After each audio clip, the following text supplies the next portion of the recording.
We should be live. Oh, it's often very difficult to check. Okay, excellent connection, not collection. Hello. Welcome. Welcome to a live stream. I'm back. 2024. Hello, random fluffy pup. What's up? So, today I just wanted to do a stream because Ramon, the creator of the Apollo rig and Artemis rig, I'm sure you're familiar with his stuff. They're like the best rigs out there. They're so good. But he messaged me saying about testing the new Minerva. I should probably get that off, there's nudity. The new Minerva rig. So thought we could have a little look at that. But at the same time, look at body mechanics workflow and just kind of do a follow on from what we did before with the whole reference workflow thing.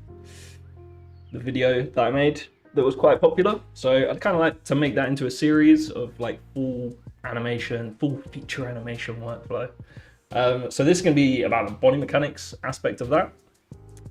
I should probably play this for those who haven't seen it. This is a reference I ended up putting together for the body mechanics part of that.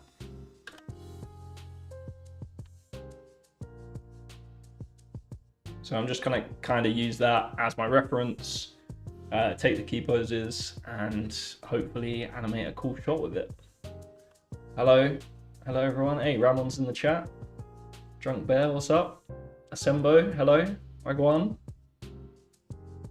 Love you too, brother. Pavan. How's it going, guys?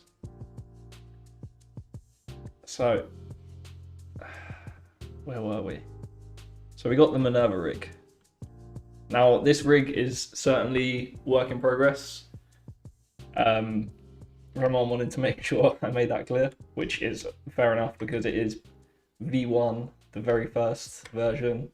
There's still plenty of skinning that needs to be fixed and plenty of blend shapes and extra stuff that needs to be added. But so far, what I've looked at and how to play with it, it's super nice. The model is super nice. I mean, just look at this. Love the little sharp lines. Super nice. Very cool. There's also this kind of neat feature which I've not really seen much before or at all. With the controls themselves actually inside the geometry, which is pretty cool. But yeah, maybe we should start off with like a little overview. So, been seeing that Pirate software a lot on YouTube lately. He's pretty cool. And he uses paint to demonstrate things. I was like, that's very smart. So, let's just copy that. And let's just write out a kind of, what do they call it? Objective of what we're trying to achieve here. I'm sure it will break Ramon, but that's fine. That's what testing is for, right? All right, so calligraphy pen. Damn it. Blocking workflow. So I kind of touched on the whole blocking workflow that I like to use in my reference video, but essentially I kind of like to get my reference. And really should have done more planning before this because I'm just kind of spitballing here, but you want to get your reference and you want to basically use that reference to plan your key poses.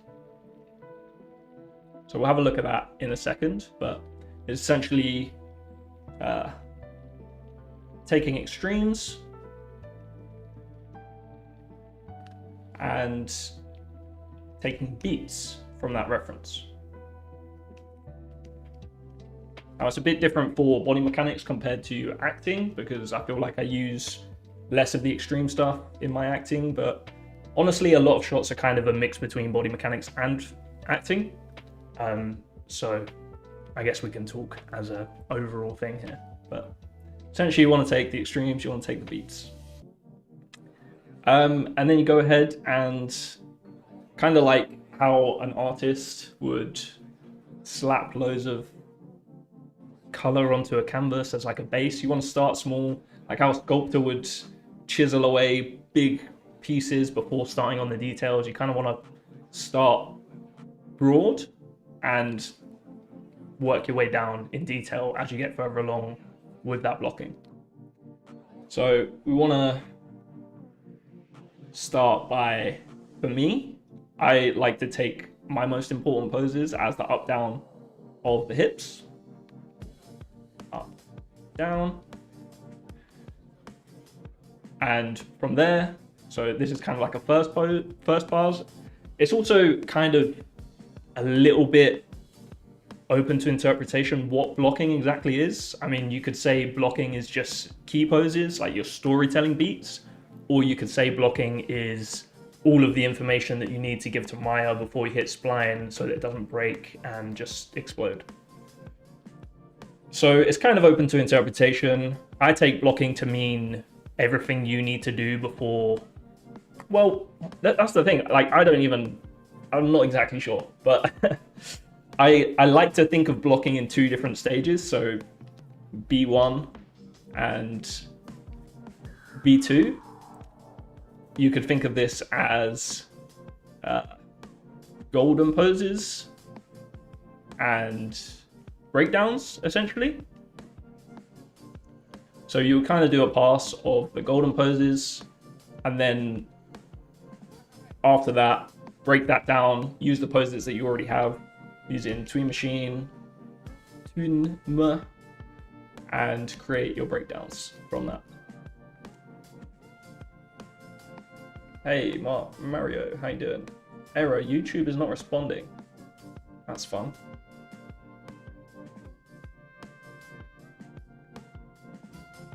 Okay, it just says viewers are gonna experience buffering, so apologies for that, but hopefully this is still clear.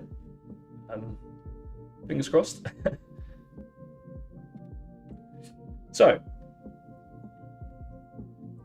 I guess we can start with having a look at doing some golden poses, the first stage of blocking.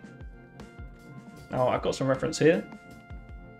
I've hidden everything, but how do I get all that back? Like that. Ooh, nice. Okay, cool. So I played that without annotations, but what I did at the end of my reference video is, I've ruined that placement now. Just setting that up, is I went through and annotated the reference. So I went through and got my ups and downs of all of my key poses.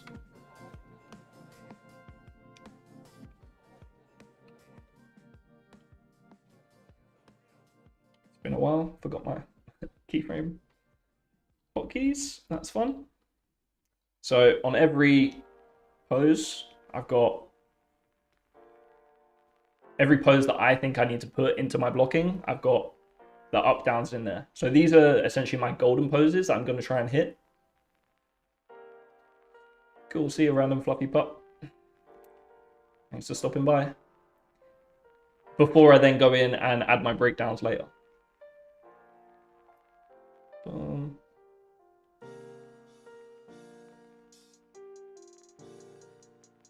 And where I've done a key, that's kind of a beat, rather than an up-down of the center of gravity. So I still want to block that in because it's a beat, because this isn't exactly just a body mechanics shot. This is a body mechanics and kind of acting shot, though it is mostly body mechanics.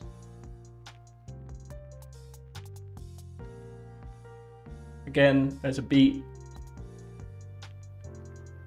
down, beat, beat, and then we go into more body mechanic stuff. Up, down, down, up, down, up, down. So, oh, gone, not down. So we have a plan here for what our animation should look like. So let's stop yabbering and get started. I'm going to create a camera. Just to reiterate for anyone just coming to the stream, there's a work in progress rig by Ramon Arongo. Arongo? I think that's right. I was going to have some text to this actually. Let me just do that. Text. Okay. Work in progress rig.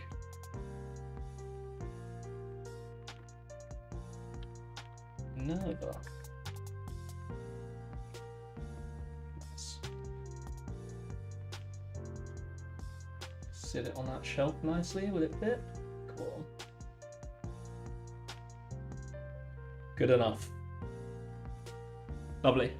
Okay, so we're going to start off with our first pose. I haven't made a picker for this rig yet, just because I want to make sure that I'm being as helpful to Ramon as possible by kind of giving my opinion on how these things are working and how easy it is to use this rig without just creating a picker and saying, oh yeah, everything's fine, but then actually it's not that user friendly. So I'm just going to create a camera. Always like to turn on overscan for the camera just to get my framing right. Let's kind of go to, yeah, kind of want things to happen in the center.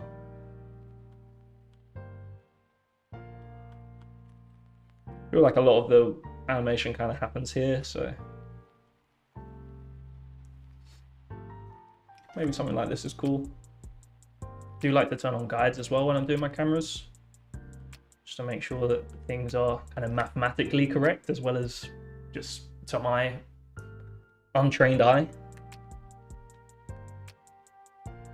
Handy thing you can do as well in the camera is just come in and just whack that mask opacity and color up just so it's even clearer. And so we have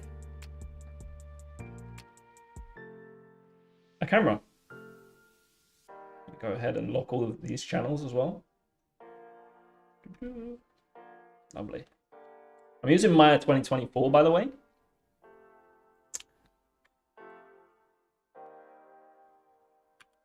Which is new to me, but so far, very happy with it.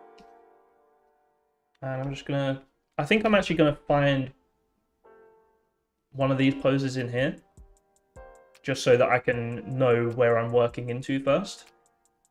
So maybe I'm gonna think about doing this pose as a start. So I'm just gonna go to frame 72, set a key. There's this cool thing in Maya 2024 where it kind of lets you know which attributes things are on. So if I kind of come in and set a translate key, you see it only does a little blue color. So I know that there's only translate keyed on that. And over here, rotation, scale doesn't work, but that would, you know, for example, do that. And then the bottom one is visibility. Pretty cool. So I believe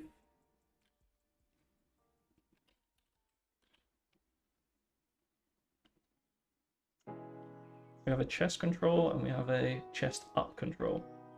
There's also this pretty cool breathing control, which is definitely worth showing off straight away. Very nice. So I'm thinking we use the chest control to kind of sculpt that spine.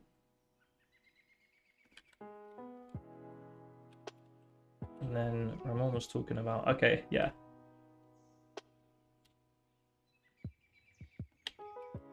Sweet. So there's not a traditional kind of hip control, which is kind of like within this root control. It's this kind of control that looks like a joint instead. I Hello, it's not pre-recorded. Welcome, Michael.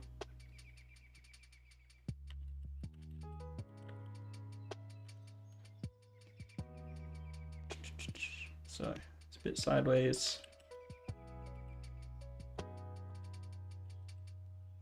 Honestly, this camera feels a bit high. I knew I shouldn't have locked it.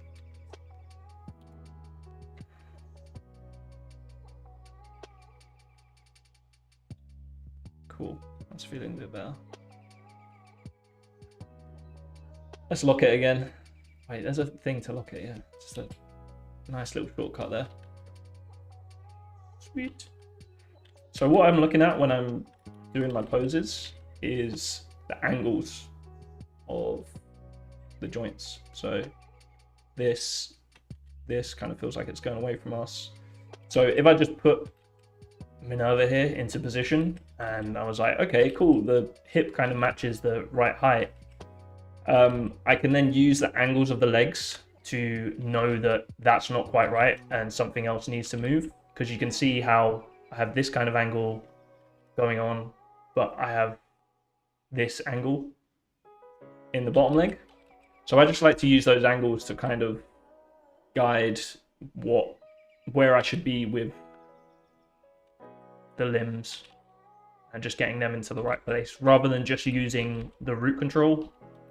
Like essentially where the root control is in space. I like to look at angles of the limbs to also help aid that. Now we don't exactly have the same proportions, me and Minerva. Similar, but not exactly the same. So it may be a little tricky at times. I'm gonna zoom in a bit.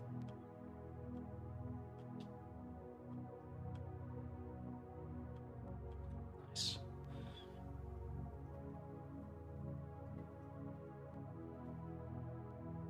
Okay, so I'm just kind of looking at what the kind of hock, if I was a horse, it would be a hock, of my ankle is doing, and it looks like I'm kind of planted here, and then the heel is slightly raised off the ground. So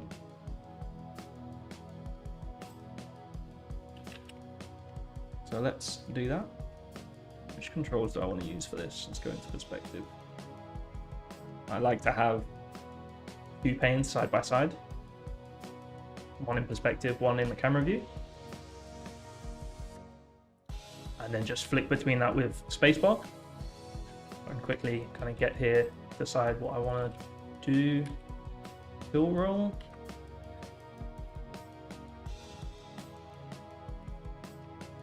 Okay, I think I want to use this control. Wait, I didn't break it, did I? Yep. Oh no. I'm not going to use that one, I'm going to use the ball roll. It's not because I just immediately broke it. Wait. What's happening? Oh no. Okay, this could be a parallel thing, hopefully. No? I don't. Alright, let's assume it was a parallel thing. Okay, so I just want to match that angle, and then I can come in and decide whereabouts in space this kind of needs to be. So I feel like it's pretty far under me, but maybe not that far. And it's pretty central as well. And quite turned out.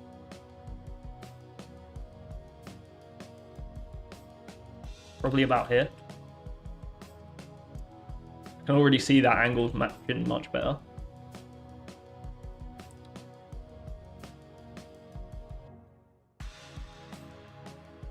Sweet. And we'll do the same with this one.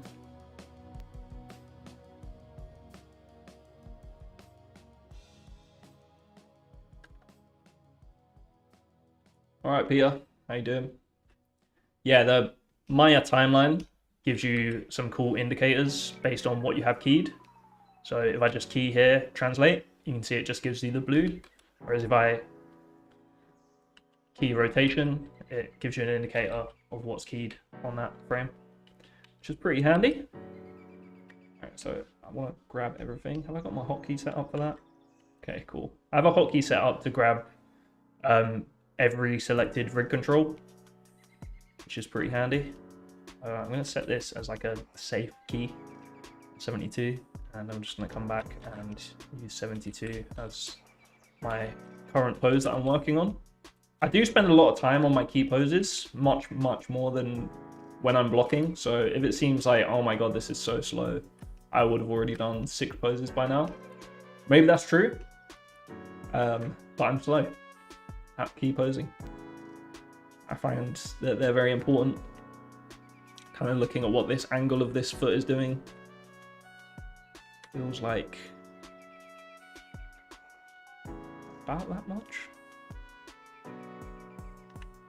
It's not a flattering position for Minerva there. Okay, just gonna kind of, oh, let me link keyframe, that'd be helpful.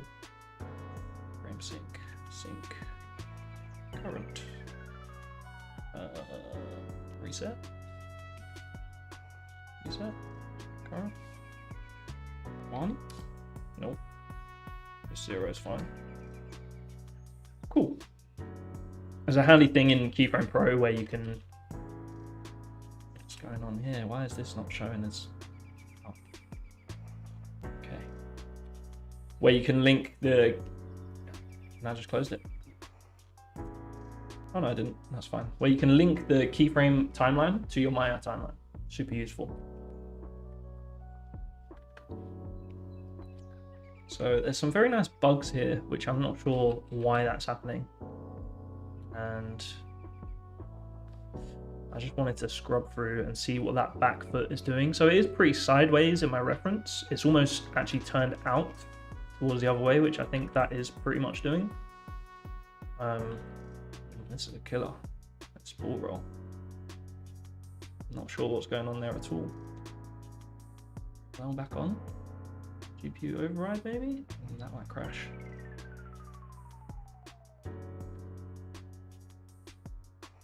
Let me just keep that off.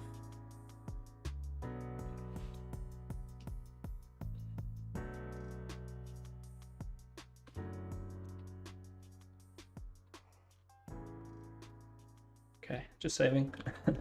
Always helpful to save.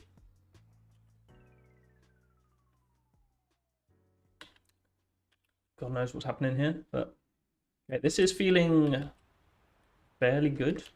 Obviously, we have a very broken hip right now. See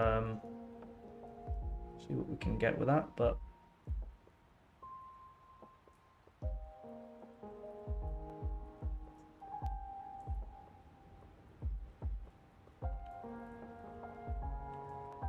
it's not even updating when you move as well. It's just, I don't know what is going on there. Please save, please save. Ball roll, please, please. Might have to be something I note down here, Ramon. Ah.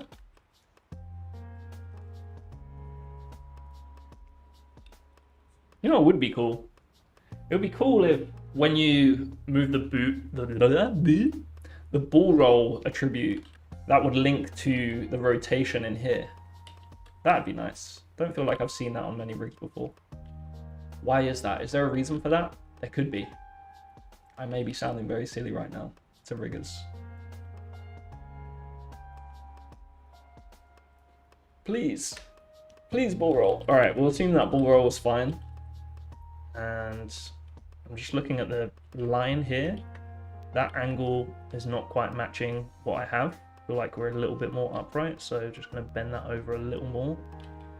And also that this phi here, it's not quite matching that angle, so that's going to give us something a bit better.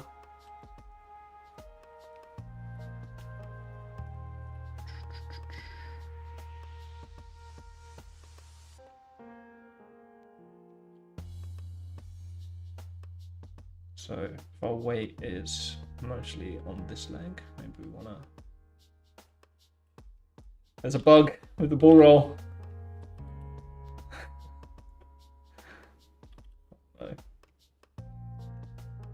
it is, by the way, a work in progress rig that I'm breaking on purpose to be helpful.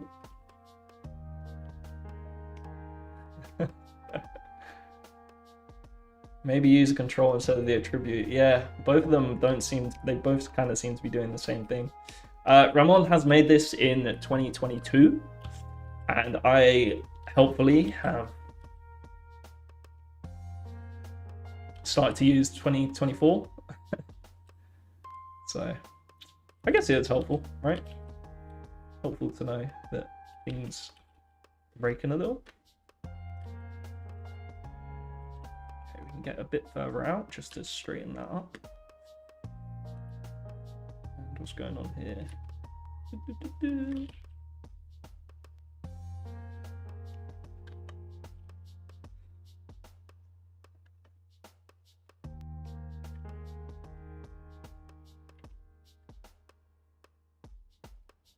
Okay, I need to come out of... Wait, I'm not even in 2D pan zoom? Why should it look so... Oh, it's because of the heel roll. Oh, this heel roll. Very fun. Don't worry about it, Ramon. It's pretty funny, honestly.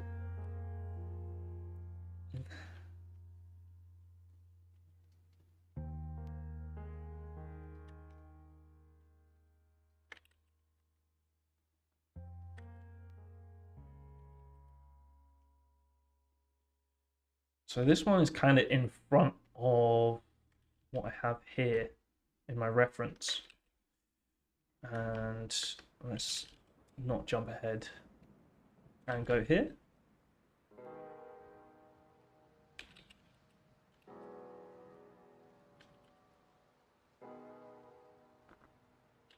I don't love this straight. But yeah. I don't want it to feel too hunched at the same time, so maybe I just want to open this a little bit. Move it down slightly, open.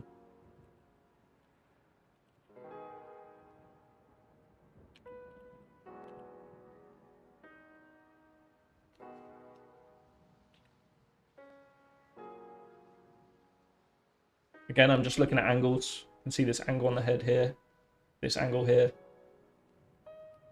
this kind of line coming through here, with that line at the back. These are all the things that's important to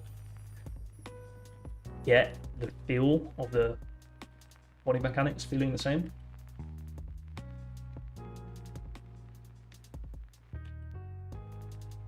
So Ramon was saying I have to kind of play with this a little bit to get some nice shapeage. But I think Ramon was also saying that he's going to add kind of auto attribute thing that does that. If I'm not mistaken. Okay, what's going on here?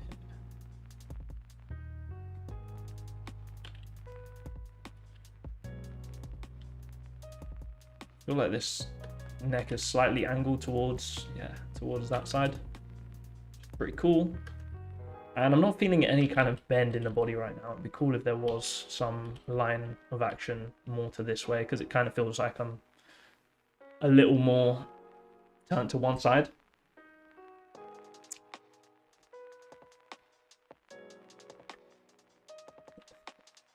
If you're thinking, why do the feet look so bad? Then that's just rude. But also, there's a little bug with the foot roll, and you just need to touch it a few times. And I mean, it was working the other day. It's just bizarre. I'll just give everything a little attribute. Okay. That's okay. I might cheat it for now. If these toes work, so doing the same thing. Toes.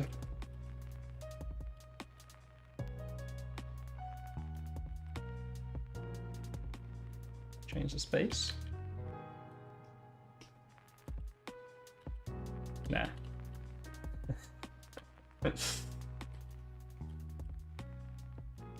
copy. Okay. That is all good. Just assume that the legs are fine.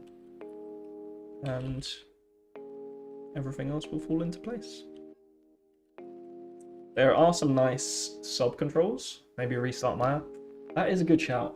It could be Maya. Let's play Maya for now. Save. There we go.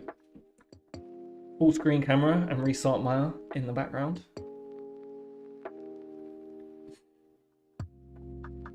Yes. Cool. So, for those new to the stream, welcome to the stream. First stream of 2024. Very exciting. I'm here doing a body mechanics workflow video, and I'm still on my first pose, which is fun. But after that, they kind of all fall into place, I feel. But I'm also playing with Ramon Arango's, am I saying that right, Ramon? I think I am. New rig, Minerva. Now, you've probably heard of Ramon. He is the author of rigs, of the amazing, got that up on screen, but I'm showing my camera. The amazing Apollo and Artemis rigs, which are, without a doubt, some of the best rigs out there.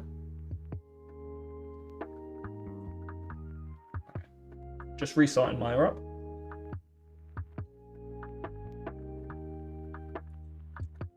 What's up, Michael? Michael's asking, whoa, is this your usual workflow? Do you like working pose to pose or just going in straight ahead? Sorry, I just had to ask, young animator, really curious. Not at all, Michael, I appreciate the question. This is my usual workflow. The ball roll is broken. That's fine.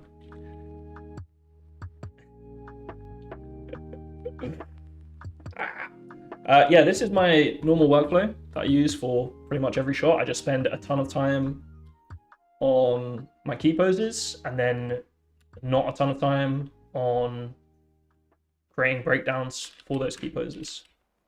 So just so we can actually get the correct information for these poses, I am going to sync this up with Maya. Sync. I'm just going to put these roughly in the right angle and then worry about doing that.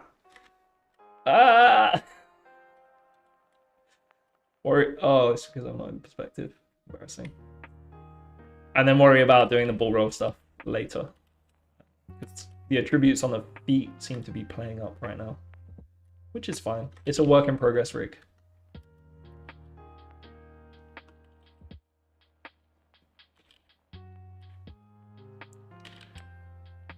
But other than that, this model is, I think you will all agree, super cool. I think we're feeling about right with the angles here. Maybe we want to be more upright here. Be more down. Have a look at this view. This is definitely slightly wrong. Very wrong. I want that about there. Yeah, my workflow is kind of just struggle for a while, quite a while. Spend like most of my time doing key poses and going, am I sure animation is the right career for me? Showing it to someone way better at animation, getting their feedback, realizing that maybe it's not for me. Maybe I'm really bad. Crying for a bit.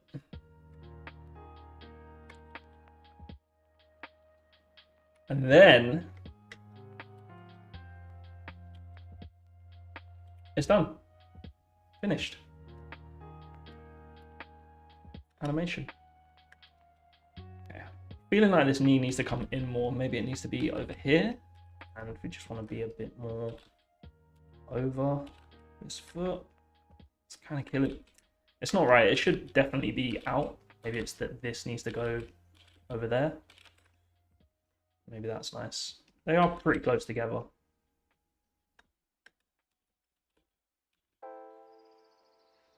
Cool.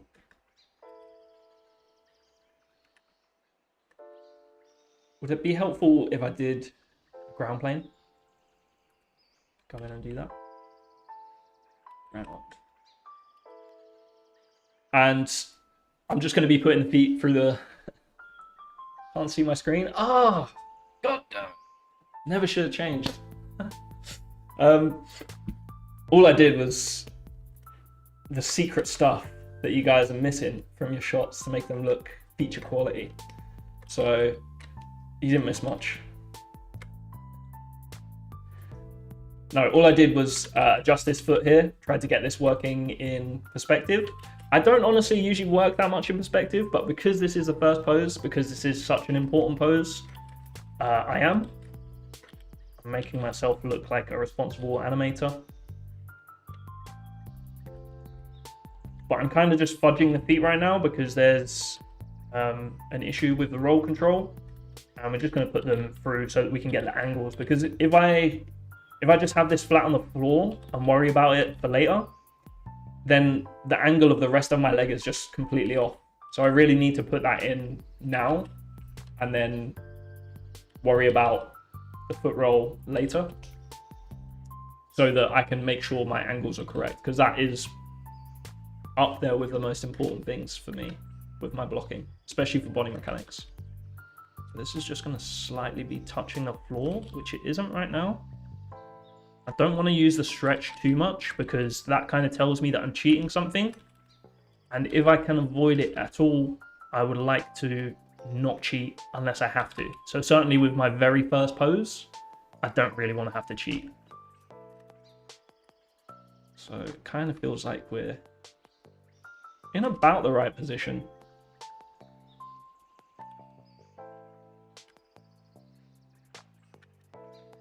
And then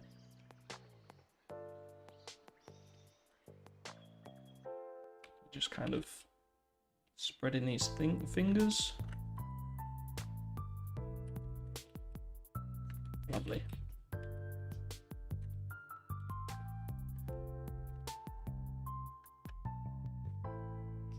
This is why I use a picker. I hate all this moving around so much. But it's good practice, I suppose. You can't just spend ages making a picker for every rig. Well, sometimes you can, but it's probably not ideal too. I'm kind of feeling like we need to be a little further forward, but not too much. Maybe a little further forward.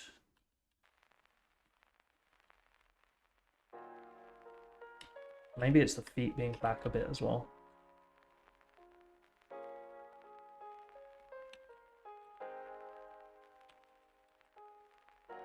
Is that angle matching that angle? I think so.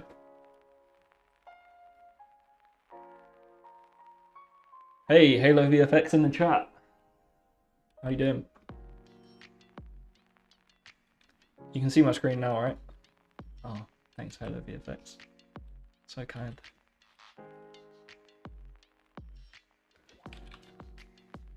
Halo VFX, crazy short films and personal projects about Halo, surprisingly enough. Doing pretty well on YouTube. How is it going, sir?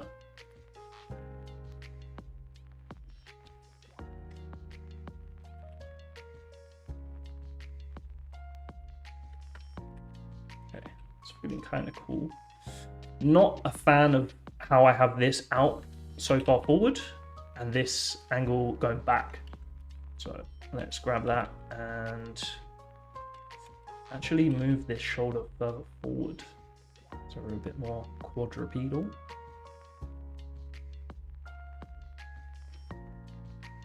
Might be something to note as well, just how much it's like you just lose control of this rotate Z for some reason. I noticed that the other day as well.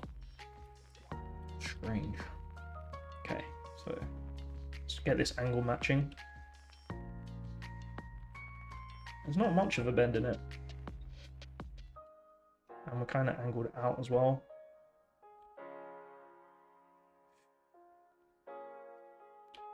I'm not super concerned with the detail of, oh, these fingers aren't quite touching or whatever.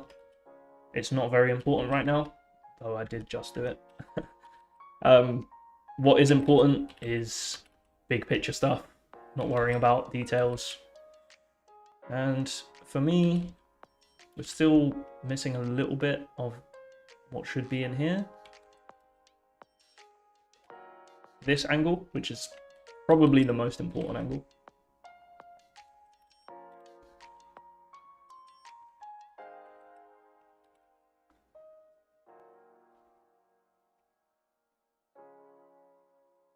Nice. Now this shoulder does feel higher in my reference. So let's try and adjust that. Very nice. I love when things in animation affect other things to fix them. It's like the best thing ever. Like when I just move that, it just puts that arm into the very slightest curve, which kind of fixes the issues I was having with that. So I'm very happy with that. Maybe I might have moved this slightly too much, and this actually just needs to be a bit more shoulder and back. And you might think, oh, why you spend so much time on this? Just move to another pose. I want to see the finished animation now. But I don't want to. I want to do this. I want to make sure this pose is as good as I can possibly make it. Because anything I do after this is going to almost be not derived from this, but it's going to draw some information out of this. So the longer I can spend on this and the longer I can spend working this pose out and making sure I'm like, this pose is correct, then the more information I have to work with going into my other poses. It's weird you calling me Halo VFX. I'm not semi-cringing at all. YouTube is cringe, Halo VFX. YouTube is cringe. I mean, what's this stream called? Testing the new Minerva rig. I mean, you gotta do it. You gotta do clickbait. It's essential. Unless you just want to have a quiet channel, but you can maintain your dignity, but your channel isn't gonna grow, right?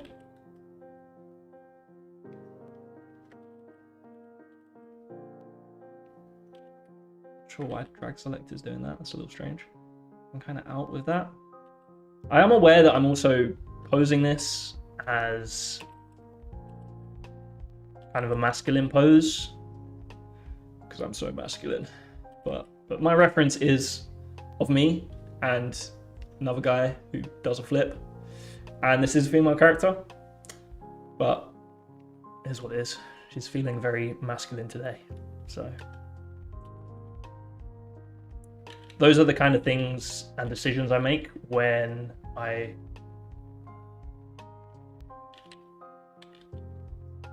go a bit further with blocking, but I'd like to kind of get a good base right now. So I know that, okay, my mechanics are correct, and then go in and think about changing things like that. Especially for something like this, which I'm kind of planning to be quite realistic. Okay, I want this lower so that I can use these fingers. I'm like forgetting that I can use fingers because the heel hurt me so much. Okay. Just loosely pose them now. Actually, let's spend a bit more time on them. We need to.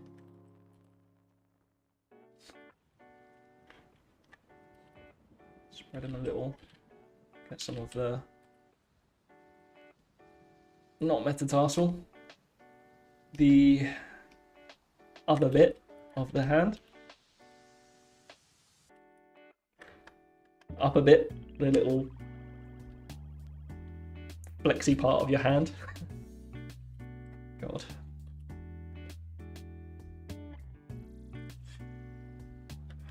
It's honestly a pretty hard break there between fingers reference. Oh, I don't like that much, but I'm gonna do it. Let's just do it. Cool.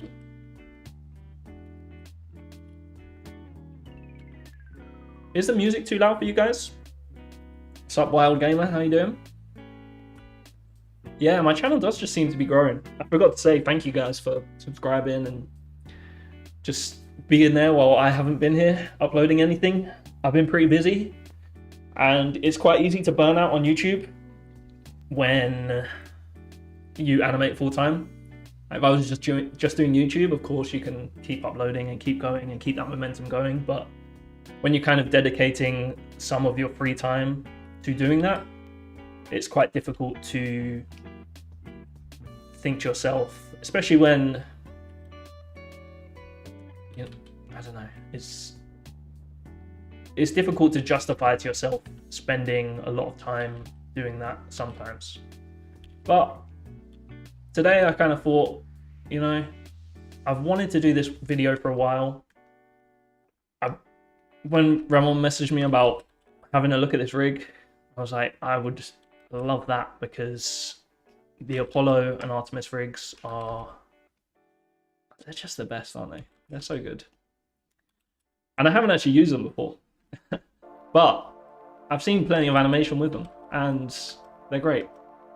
So who wouldn't want to test the latest rig? She's feeling a little hunched over right now. Kind of gross.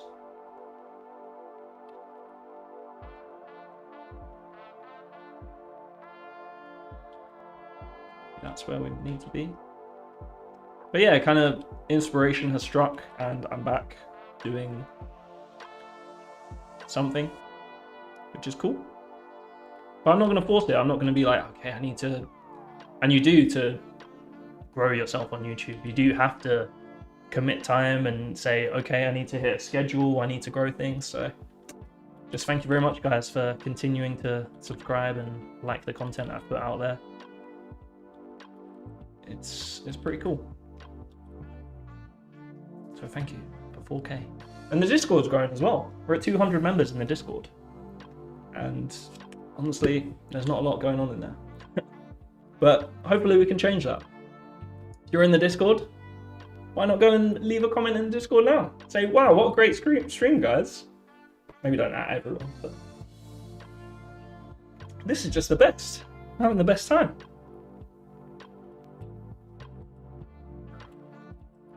Tell your friends. All right. I feel okay enough about this pose to move on, but it will change, probably. I'm not married to the pose, exactly.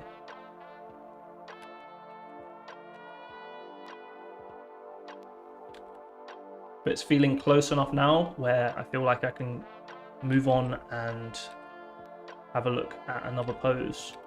Just would like to come in here and... Is it sub control? Wait, what? I might have fixed it, Ramon. You might have to turn on sub control. Obviously. Okay. You might have to turn on sub control in order to actually see what is happening in those hocks. I like to call them hocks. They're not hocks, but I don't know. It's kind of cool. Makes it feel more anatomy based. You're like, oh, the hock. No big words.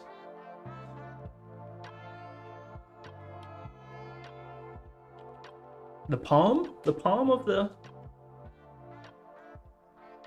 No, not the palm. Just the... It's nice to feel this in your animation. If you like that and you just hit the foot, it's not nice. Wait a sec, it's not fixed. I hate this rig.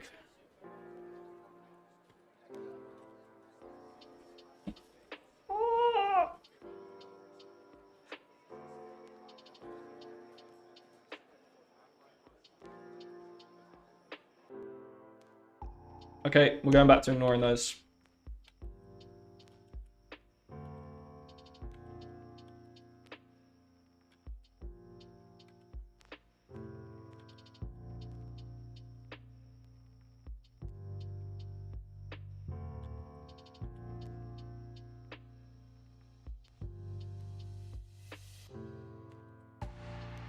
Nice. All right, what I wanted to do was show the sub-controls that are on here. They must be in here. Bendies. I want bendies. To just sculpt this just a bit. It's better. So the rig has some beautiful bendy controls, which are very nice. Even in its early state, you gotta have the bendies.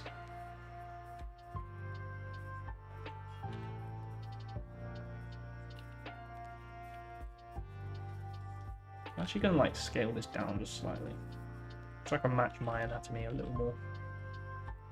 Match that angle. Cheating already. Said I didn't want to cheat.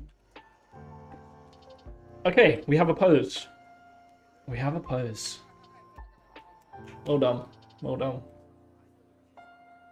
So, carpals for fingers, tarsals for toes. Thank you, Jacob. Metacarpals, metatarsals. Got it. How do you animate carpal controls on hands? Do you animate them at all? I do. The hand is flexible.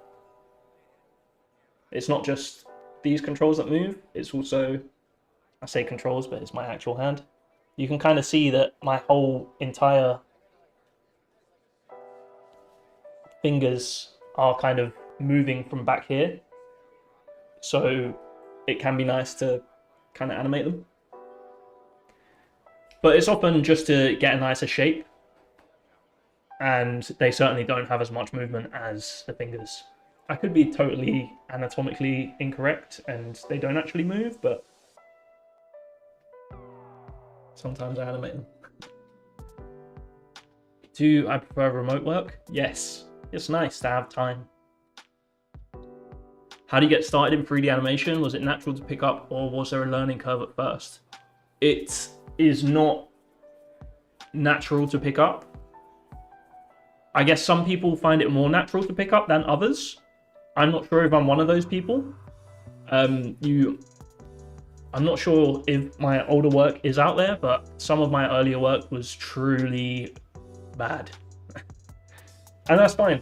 But you know what? I made things move and I was like, I love this and I want to learn how, like, if you work hard at something, I was like, I want to learn how to do good stuff. So I just kept animating for years and eventually got decent enough to get paid. Or maybe I wasn't even decent enough to get paid. But I ended up getting paid. And I kind of did a lot of learning while getting paid, honestly. But it's not always possible to have a great opportunity like that when you're not quite ready. So, you know, you can't kind of say to yourself, oh, I'll learn how to properly animate when I get a job. You just kind of need to be good enough to animate before you get a job.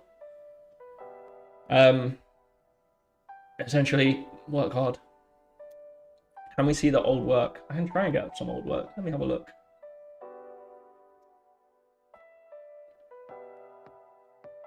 I'll try and find like early stuff. One sec. 3D animation. I need to go back to my uni work. Year 1. Untidy bits and bobs. I don't want to open it with keyframe, do I? Yeah, I can open it with keyframe. Alright. I'll get out some stuff. We'll have a look. See if I can get my...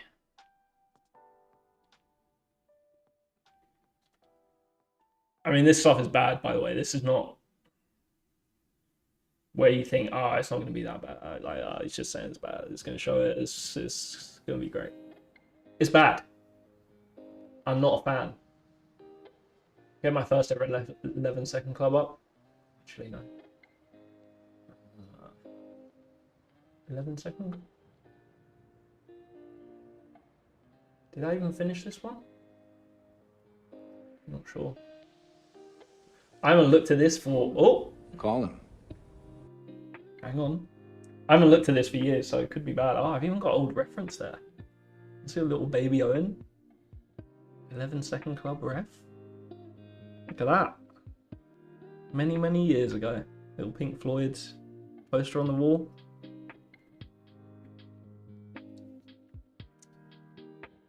Well, I remember submitting work to the 11-second club and being like, man, I've learned so much about animation.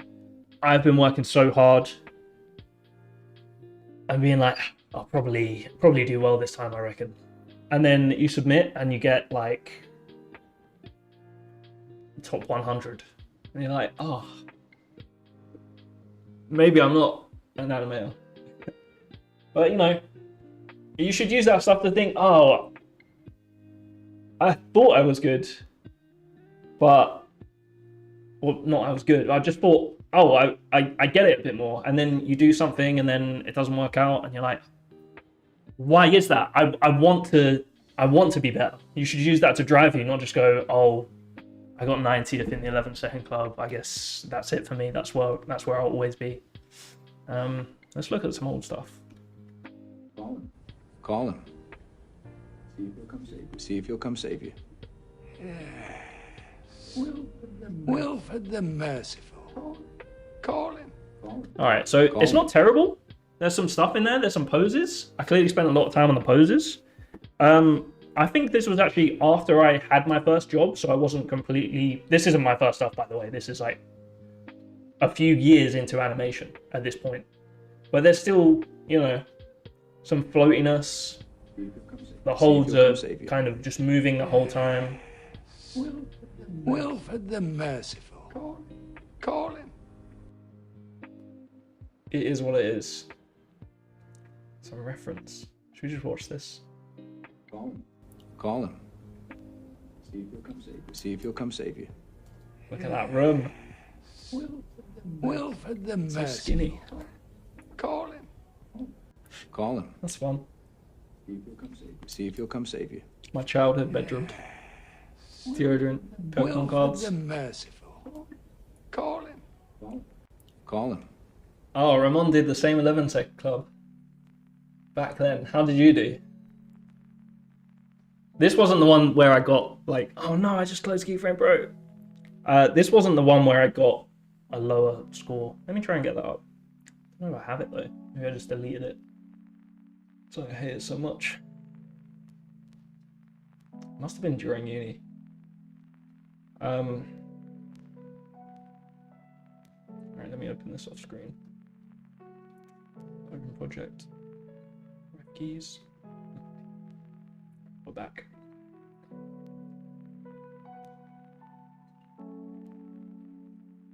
Should we try and find Ramon's as well? That'll be fun. 11-second club. Log in. Ooh. I don't know what my password is. Alright, I can't find that. year 1. Alright, let's look at some very first year stuff. So this is after like a year of uni studying, and this is what I kind of spent like some time in the summer working on a personal project. This is what I did. So that's after like a year of saying, but in fairness, I was doing modeling. I was totally learning 3D software. I've never touched 3D software before uni. And at this point I was kind of like, okay, I think I want to be an animator out of all of those things. So this is kind of just me practicing doing like a kickflip midair. There's no real timing to it, no real spacing. There's some mechanics in there, you know. You see, I kind of want to push things. I've obviously got some reference and I'm using that. But look at that center of gravity. Woo! Beautiful. Halo VFX saying I was pretty good in uni, sir. Thanks. but I agree to disagree. Halo VFX in uni, on the other hand, what a guy. Just does everything. Machine.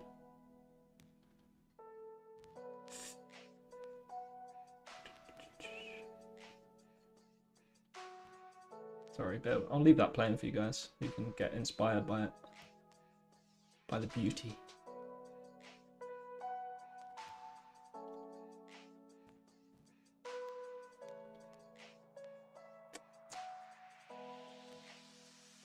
.3D animation? Oh, 11-second club. I might have found that one I was talking about.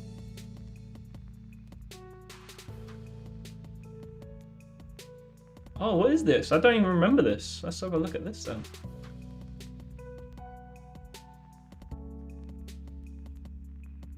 Nice. This is like classic beginner animation stuff. Look at that. So this is probably like a year and a half into animation. I'm starting to do acting.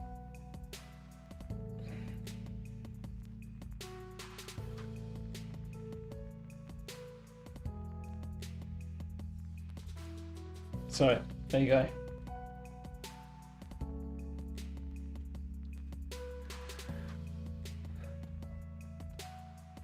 Ref.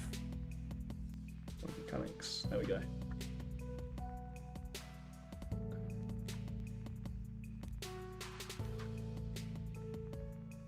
November 28th. Or I was near 28, 6 after you. Hee, well done. Damn, 6 years. Ramon making us feel old. Thanks, Ramon. I'm not going to participate in the 11-second club. But it's worth doing. It's honestly a great competition. They've kept it going all these years. There's still hundreds of people who participate every month. To break into the industry from this point, from that acting shot that I just showed, which was probably a year and a half into actually being interested, maybe a year into being interested in 3D, and half a year after being really, I'm going to be an animator, interested in 3D. I got my first job a couple of months after I finished university, but I was fully like invested in animation from then. So it was maybe a year and a half to 2 years after that point, after that 11-second, was that 11-second club? After that acting piece, until I was actually showing some signs of knowing what I'm doing. But like I said, I felt like I really had training wheels on, and then when I got into the industry, it was like a massive learning curve from there. So as the answer to the question that was asked like half an hour ago, yes, there's a massive learning curve, and it's very difficult, but very fun, and it's a journey that it's a thing you just never stop learning. It's not something you go, I get it, I know animation now. And even doing this teaching for me, doing a stream,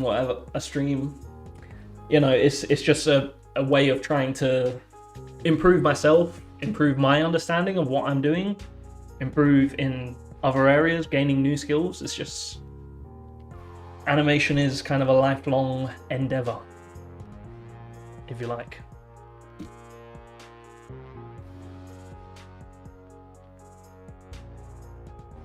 All right, let's do another pose.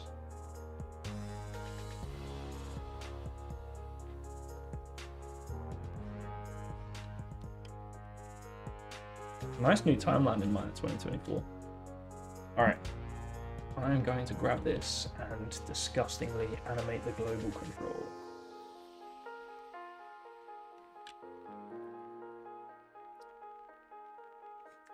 I do animate using the global control. It's just easier. I like to think of my poses as like poses that I can then stick in world space. So I just want to get it into position as quick as possible. This foot is just fully down. I've got to be careful with this because there isn't as yet.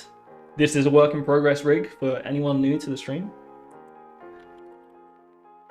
But there's no way to turn off the squash on the legs yet. So I just need to make sure that I'm maintaining that volume. Nice.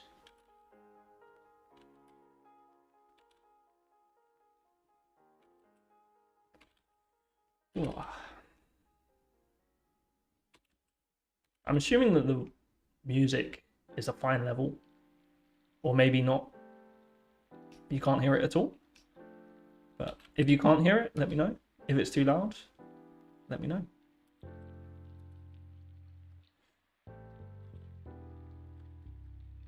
Let's see what's what.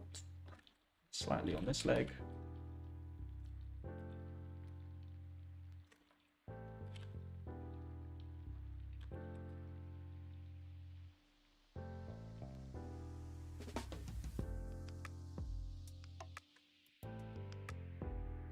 Are you allowed to show rigs like this on YouTube? It's art, right?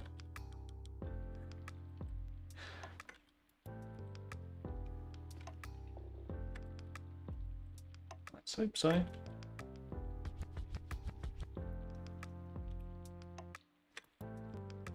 Okay, I can't see that back leg. I'm assuming it's doing something like this. Just put it in a rough position right now. I helpfully put a chair in front of where I was filming. So very helpful past me. But I can kind of use my knowledge of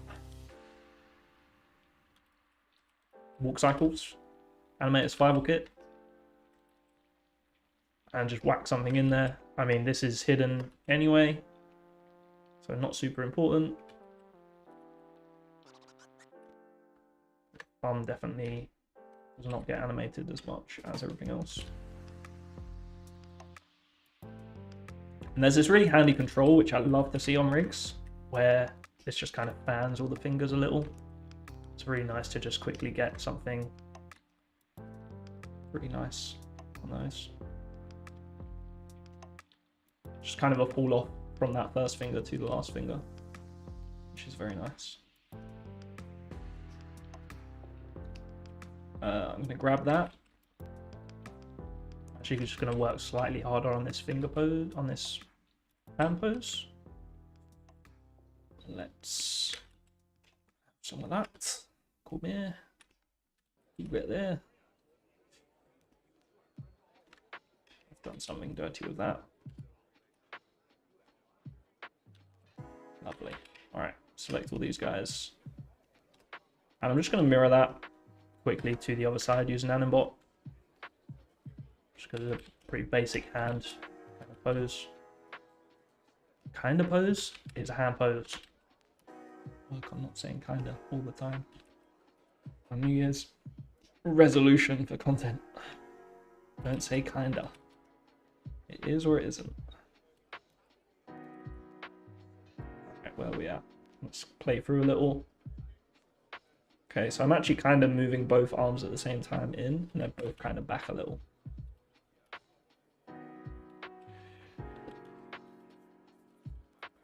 Okay, a couple of questions.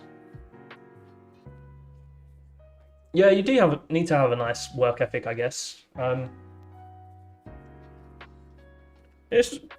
mean, it is essential. It's hard work to be an animator. A lot of people want to be an animator. A lot of people want to get their hand held, but you know, if you go to somewhere like Animation Mentor and then at the end of it you don't get a job, it's not their fault. You know, I mean, you probably haven't passed that many to, if you're not kind of good enough coming out of somewhere like Animation Mentor. So maybe you wouldn't finish to the end, but it's kind of not their fault. You know, you kind of always have to take responsibility for not getting opportunities or not getting where you want in animation.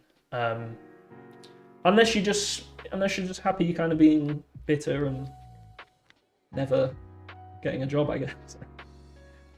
You know, there's a lot of people. It's very competitive, and if someone else is out there working harder than you, and it's not about that get up and grind and work 16 hours a day, eat, sleep, animate, don't even sleep, just animate, eat, don't even eat, just animate, die.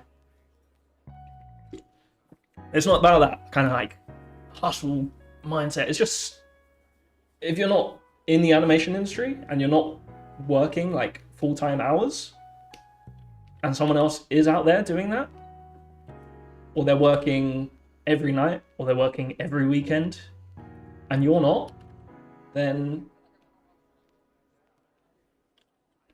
kind of silly to be surprised that you get somewhere with that, you know?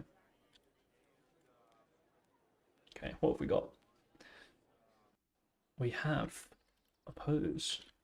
A little more slouched here, I reckon, and a little further back. Again, key thing here is to look at the angles. So, annotations. Got that. Kind of feels like I'm getting the impression of that from there. So these are obviously not matching that.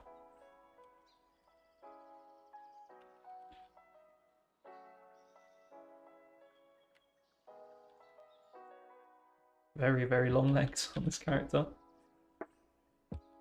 Very unlike my legs.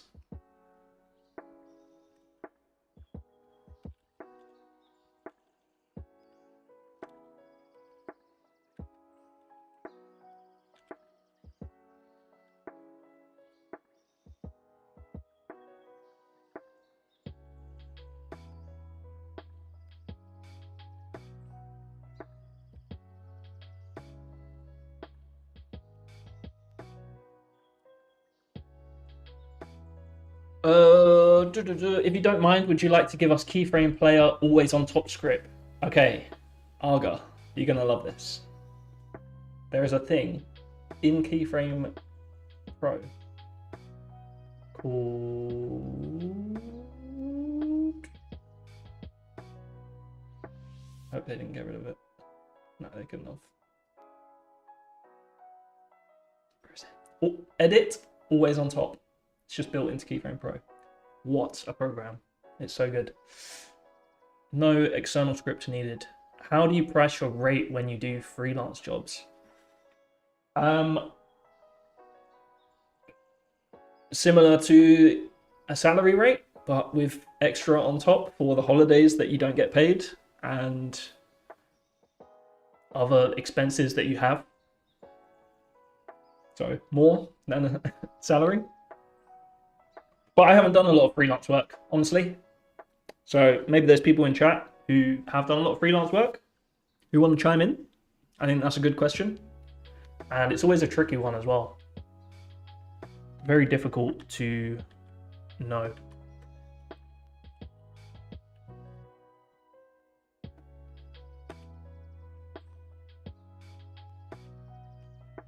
Well, that was a pretty bad answer. I'm sorry, but I don't know is the answer. I don't do a ton of freelance. Okay. She walking.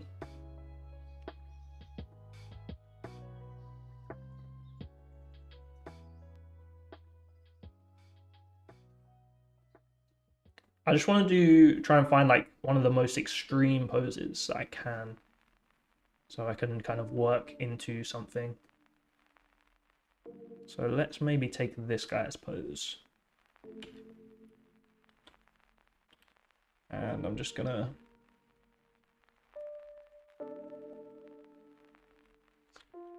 I have hotkeys for the Tween Machine. All I essentially did was use the blend to neighbors then.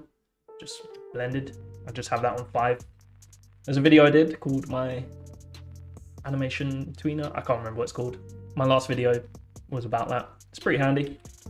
I like it. But like I said, I'm kind of just doing these poses in space. I don't really care where about things are, because I can move them later to make them make sense. Just zero those out.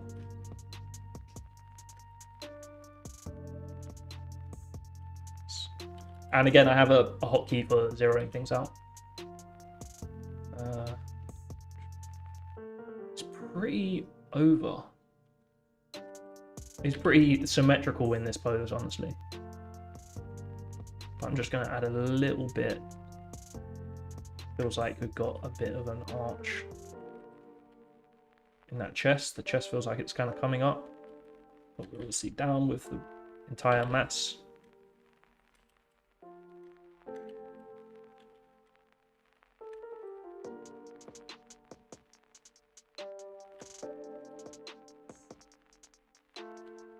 Trying to use this top one sparingly because I think it's mostly about using this control, which so far is very nice. It's kind of nice to just give an overall shape through the spine.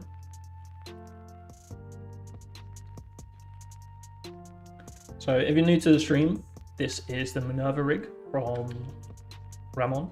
It's very work in progress at the moment.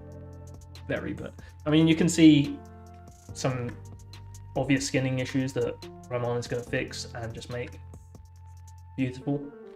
But the model so far is super nice, and the rig feels pretty nice to use as well. So if you see anything where you're like, oh, I'm not going to buy that, what the hell? I thought this was the guy who made the Apollo rig. Isn't it meant to be like a good rig? Well, it's going to be good. It's a work in progress right now. So again, looking at angles.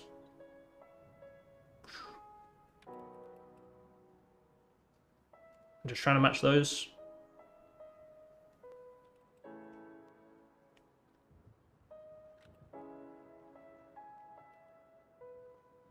Because there's two ways to think about how to translate a pose onto a character, right? You can think, okay, I want to take, I'm just going to choose a different frame to draw on.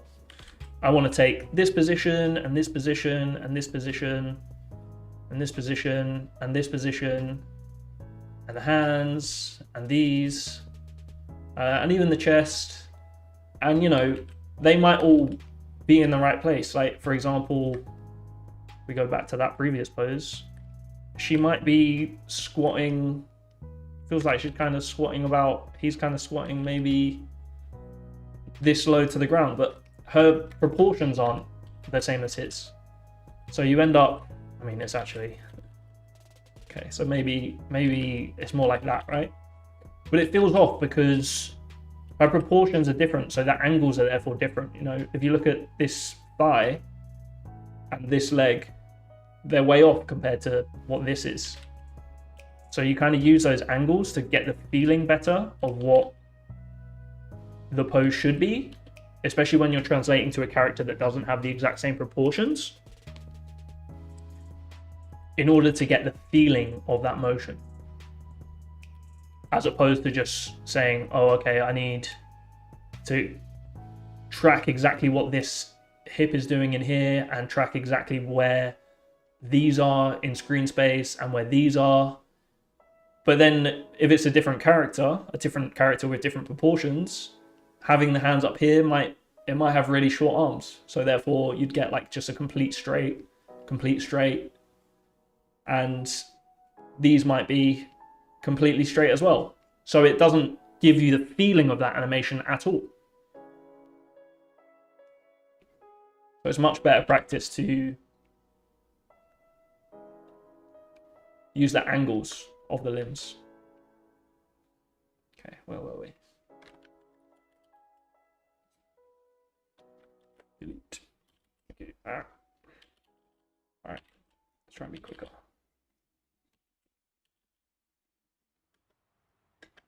Actually feels like he's kind of inward with his knees a little. It's definitely wider than I have Minerva. Am I saying that right? Minerva? I think so.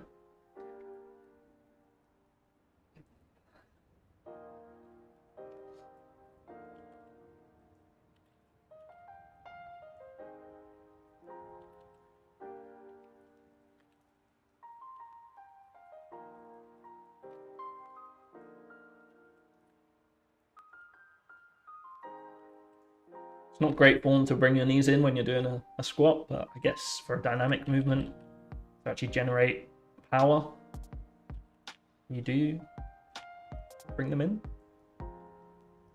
Like when you're squatting a barbell, for example, they say you should keep your knees out to generate power, but like naturally your knees just want to come in. I think it's like trying to put all of your joints underneath your center of mass so that you're as efficient as possible. So it kind of makes sense, even though he's got the wider stance, for these knees to be wanting to travel in just a bit.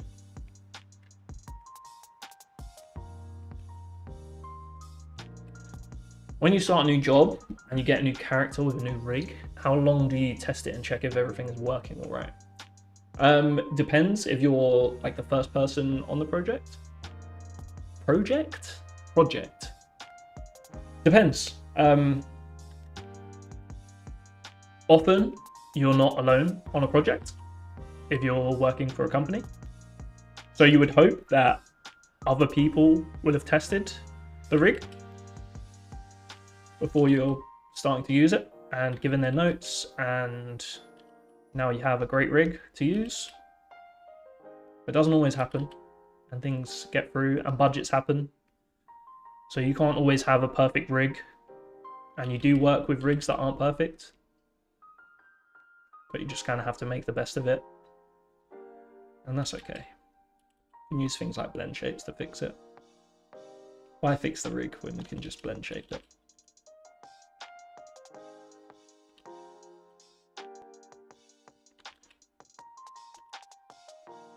But on a feature,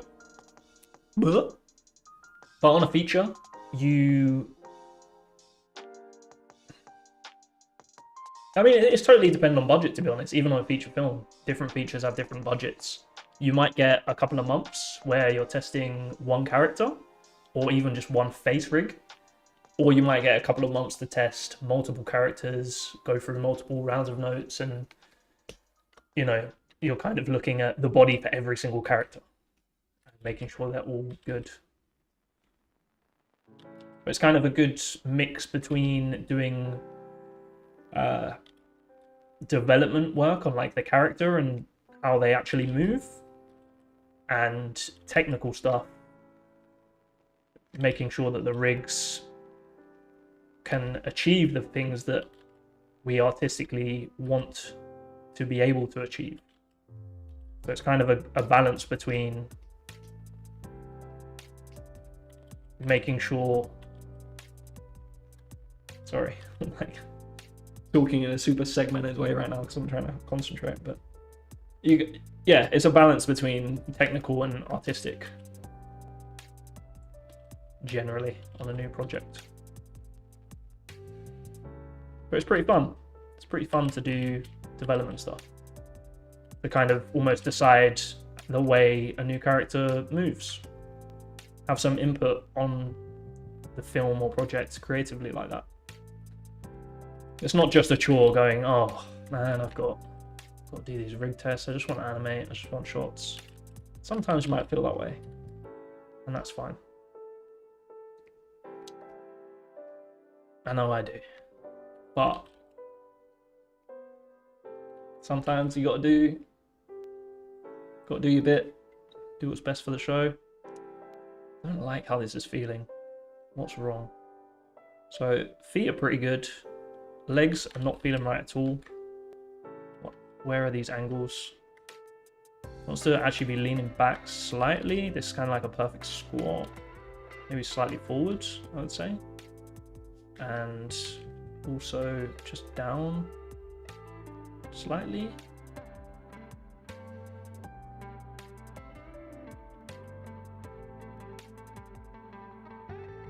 This is the down position. So you can see there's a little bit of roughness in the skinning here. Just want to reiterate, not a finished rig. Very nice rig so far though, must be said.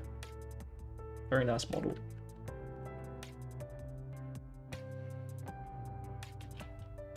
I'm actually feeling like maybe this isn't a reverse C shape yet. This is maybe a C shape. Kind of feels like we've got this going on right now. Let's just rework that a little.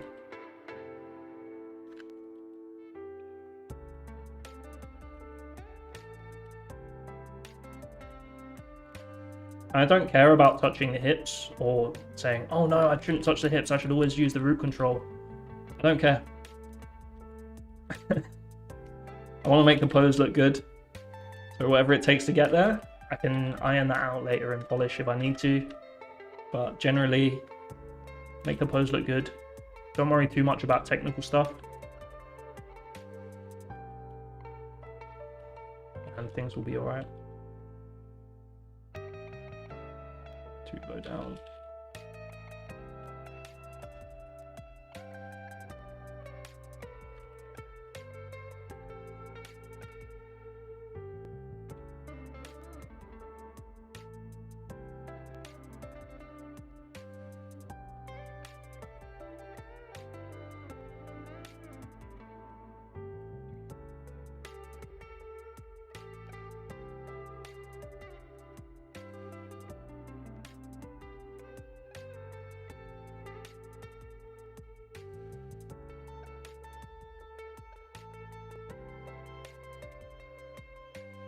You know what? Let's do that.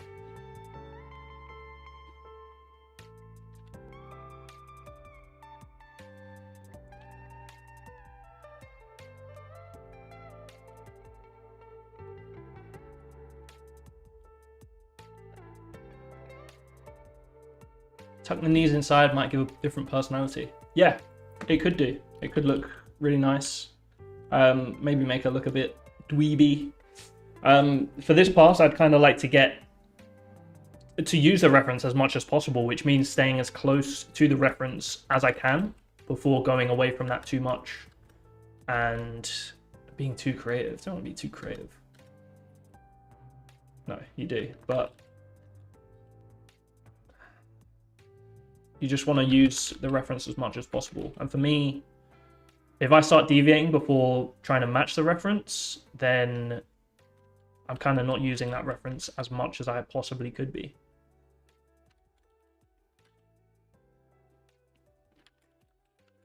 Because I want this to feel like realistic and just realistic, I guess. I want to practice some good body mechanics for this.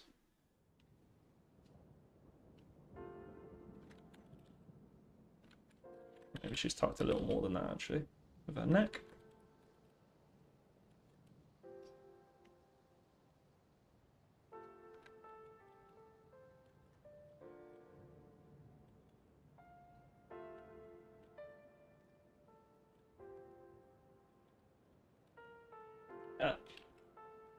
Yeah, these angles fine. Well, maybe a bit higher.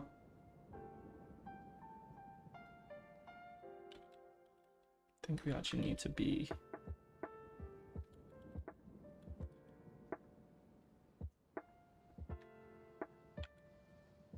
maybe a little closer as well. Just a touch.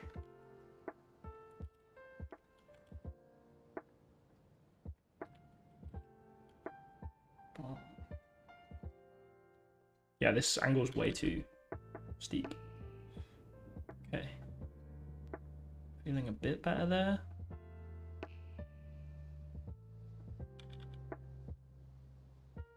Nice. Okay. Oh, see you, Ramon. I didn't even realize Ramon left. Thanks for stopping by. Everyone check out Ramon's awesome rigs. I mean, you're all obviously aware of Apollo and Artemis. This is the new Minerva rig. It's pretty cool, and Ramon has some big plans for it. So super excited to be testing this, having a play with it. I mean, a couple of months to test a rig, it can be on a feature, because you're doing tests, and yeah, it might not take that long, but then the riggers need to do their work. They get back to you, you test it, multiple animators test it, you get feedback on the rig. The director might say, I actually don't like how this piece of the face is being affected by this piece of the face, and can we just tone that down? And then you're playing with skinning, you're making sure that it's going to work for every single possible thing that's going to come up on the production. It's quite a lot of passes that you need to go through. So it's not just sitting there and working and testing a rig. It's just multiple departments and multiple different people giving multiple different notes and just trying to gradually get there and work it out. I mean, this is Ramon's new rig, and I'm sure he's going to be working on this for not just a couple more days. You know, when you have small things like you see this crease here, this might take a few blend shapes to fix. And then Ramon might decide, okay, is this the best solution? Do I want to fix this with skinning? Do I want to fix this with corrective shapes? Do I want to fix this with some kind of totally new thing that Ramon will need to then go and test? And then even after he fixes it, it's like, okay, this has actually made the rig so slow.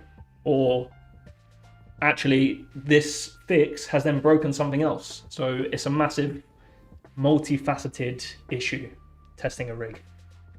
But then, you know, sometimes you have no budget, you have 2 days to test a rig and get all the fixes done. So here's what it is. What animation method is faster, pose to pose or the new layered method style? Everyone works differently. I favor pose to pose. For me, it's faster. I don't think layered is necessarily new. It's just, it can be a more advanced workflow. And there are animators at Disney, for example, who, even though Disney is a super appeal-based animation place, it's still very much a layered workflow, and they're senior enough where they can go in and go into the graph editor, animate some channels on the head, and they've kind of got their animation almost done from like blocking. And then you're just going in and tweaking things. Like they're thinking about spacing and timing more than blocking. So I really feel like everyone's different. Try out different things. I sometimes use layered. I sometimes use pose to pose. I sometimes use weird constraint setups. I sometimes animate the world controller like I am here. You know, I'm coming in and doing this so that I can just worry about the poses and not worrying about making sure things are clean.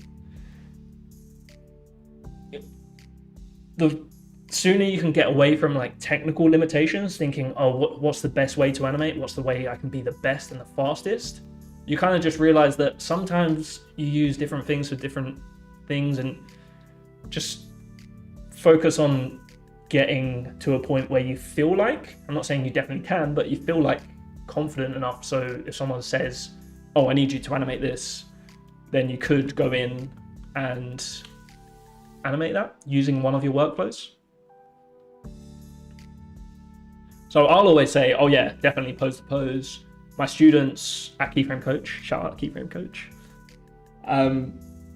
My students, I'll say, I want to see key poses. I want to see your storytelling beats. And then we want to go in and do pose to pose. If someone shows me something which looks amazing and they've used a layered workflow, like, that's fine too.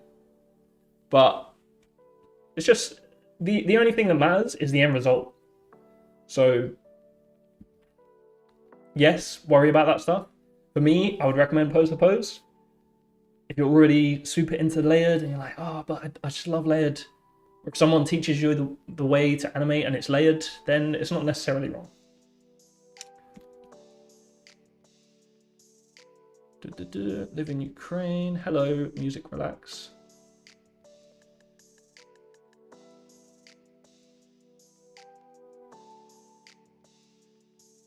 Thank you so much for your work. Content is one of the few that I watch for knowledge in the field of animation. Thanks, Music Relax. That means a lot to me. I really appreciate it. And I appreciate you stopping by and checking out the stream and my channel. Appreciate it. When I animated on Fortnite, I animated at 30 frames per second. Some people animate at 60 frames a second, I've heard. I did not. I assume they then converted it, but that's my assumption. Or I guess it makes sense, right? Just to interpolate from 30 frames a second. Okay, so we have a pose. We have another pose, I mean.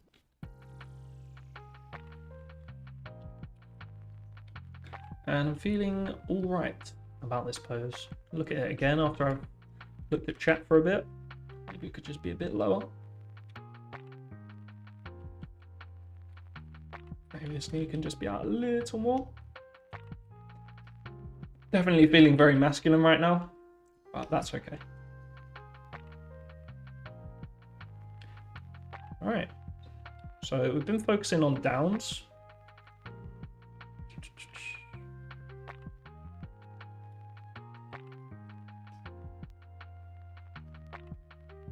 And let's continue to do that before we go into ups. So I'll go through and get all my down positions. And when I play it through, it won't look very good. It will kind of come alive when the up positions are in there. So let's just go in and move this. I'm just going to machine into.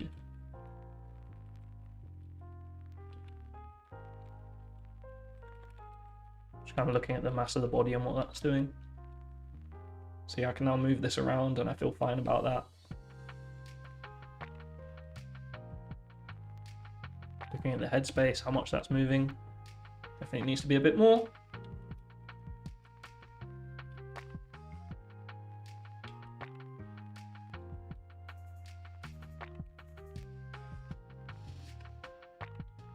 Just gonna go back and do that. I don't want it to feel so like she's coming towards camera, really.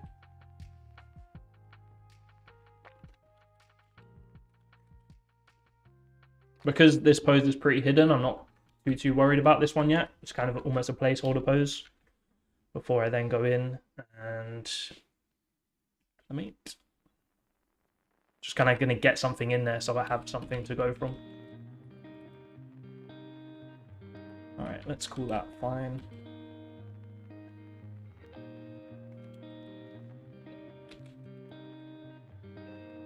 All right, so peeling off that back one. Now, you think, oh no, now I have to match the foot to the previous control. It's not so hard, right? Just move it. Or if you want to be super specific, grab the world space using Animbot, Xform copy world space. And then control puts it in the exact same place. Super useful for doing things like this. Use it all the time. So there's an issue with the heel control right now. So I'm having to do just like temporarily put things through the floor, kind of estimate that, just because I don't want to mess up my angles. Let's go down a bit here.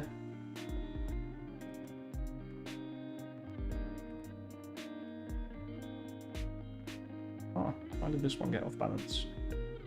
Maybe I just animated badly.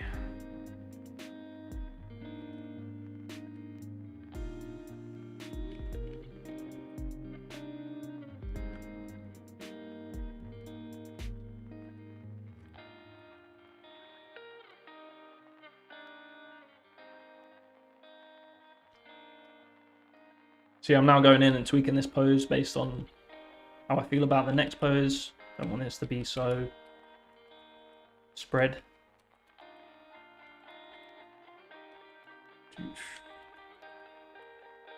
Just in front of this.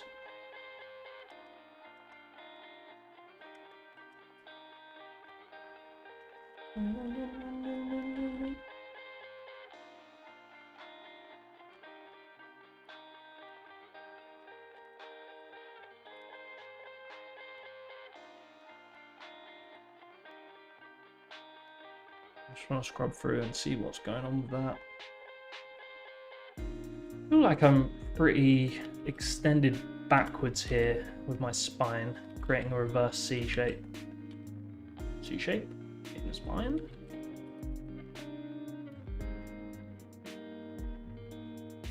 Nice. And then more forward, obviously, with that to counter that.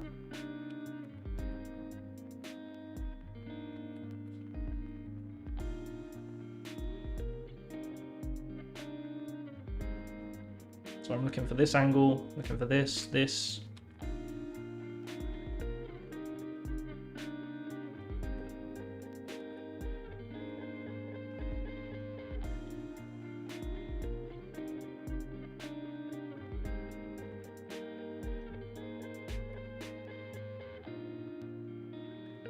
Yeah, the Xform tool is super great.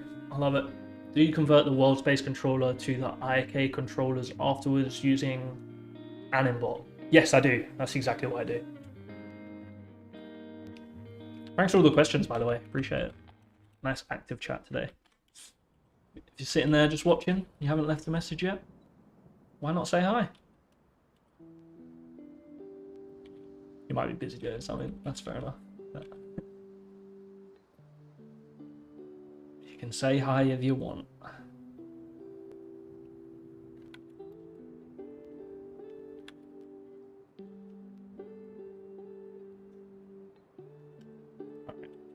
Whoa, we've come a lot. Come a long way over that. But just want to be on that slightly and facing. Yeah, let's see. Let's go like this. Yeah. Nice.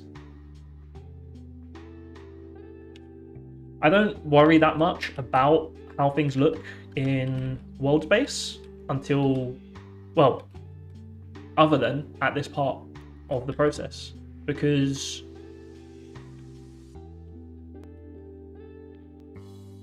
I'm only worried about this view. I'm worried about how things look in this camera view. So the way things look, if I go over here, what does it matter? I'm going to be posting this to Twitter or YouTube or wherever I put this finished animation to show my work. So it doesn't matter what my curves look like, how it looks over here. If for one step she's over here, it doesn't really matter. But for this part, I want to get those in roughly the right space in perspective, just so that it's as helpful to me as possible. I'm actually feeling like she's turning too far away from us here. Maybe it's also this.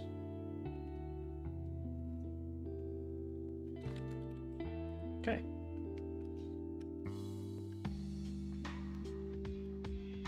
Arms away from the body.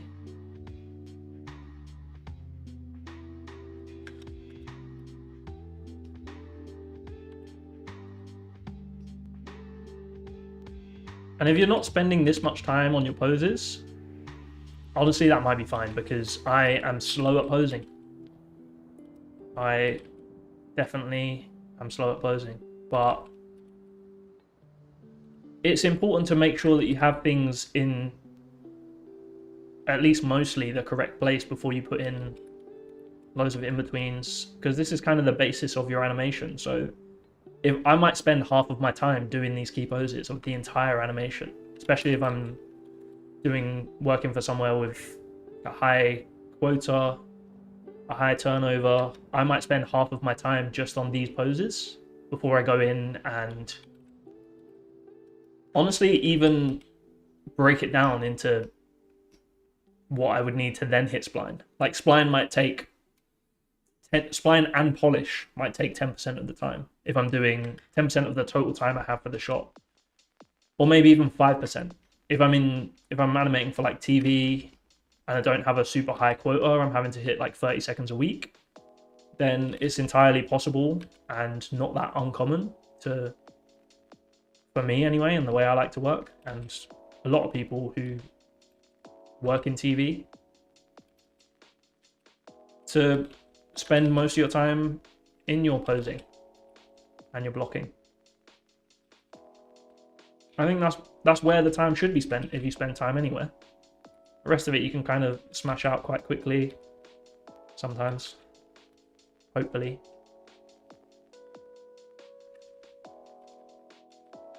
Let's spread these out.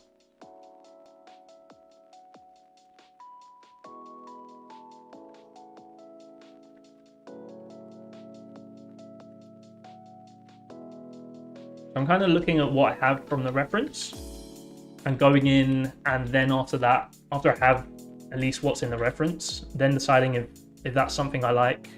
Like, do I like that this finger's super out? No, I don't. I'm going to put it back in a bit. Doesn't feel, I don't know, it's kind of breaking some flow for me. Fun. It's nice how this rig is like see-through and you can just see all the joints. It's really cool. Not the joints, the controls from like anywhere. At first I was wondering whether to say, do I like this? Like, do I want to maybe like not see any controls back here when the arm is behind there? But I quite like that you can just grab any control from any pose and start moving it around. It's pretty nice.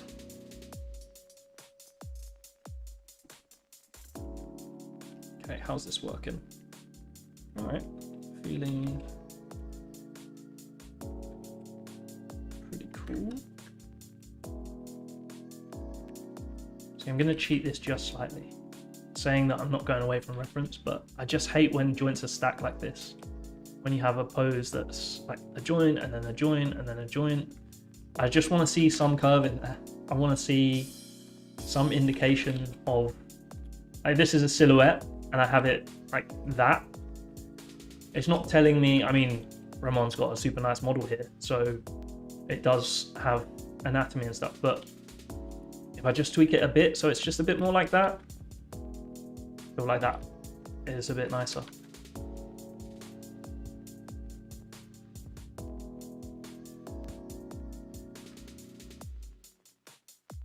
Or maybe it's the other way. Maybe I want to go this way.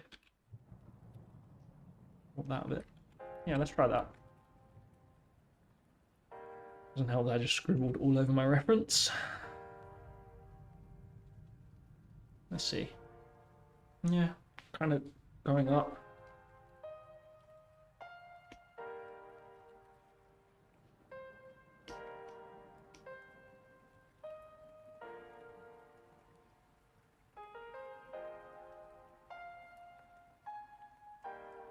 Away from here.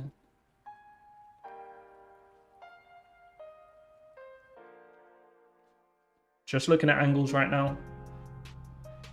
Angle of this arm into this.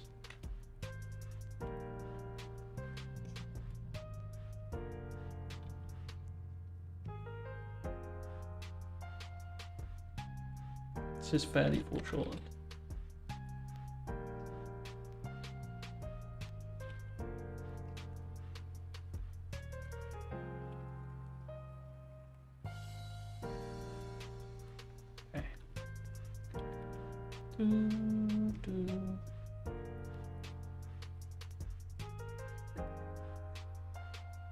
What's up, Louis? Hey, this isn't Houdini.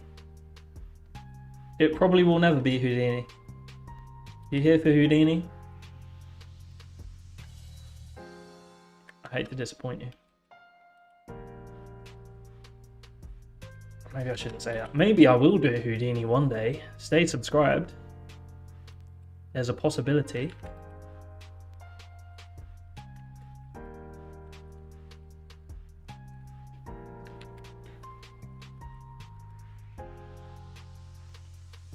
At the start I said make sure we're not going too much into detail, and it might seem like I'm doing that with the fingers, but they're honestly as important to the pose as the rest of it. If I just left these as hand-handled poses, then it kind of doesn't give me too much to work with.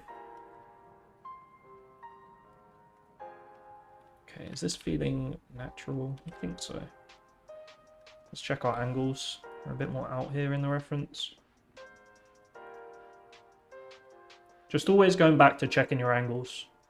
If you're not sure, have a look at your angles. How are they doing? Check up on them. Take care of them. Look after the angles and animation. Looks after itself.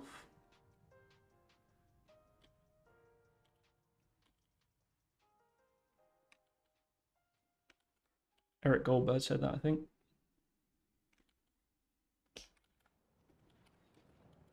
Or Glenn Keane. Who knows? Alright, I'm into this pose, to be honest. I haven't looked at chat for a while.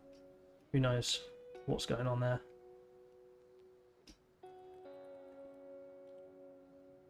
There's still people watching. See the concurrent viewers. Hello. Just went up 2 people. New people. Hello, welcome to the stream. How are you? I'm testing this beautiful Minerva rig by Ramon Arango, which I think is how you pronounce Ramon's name.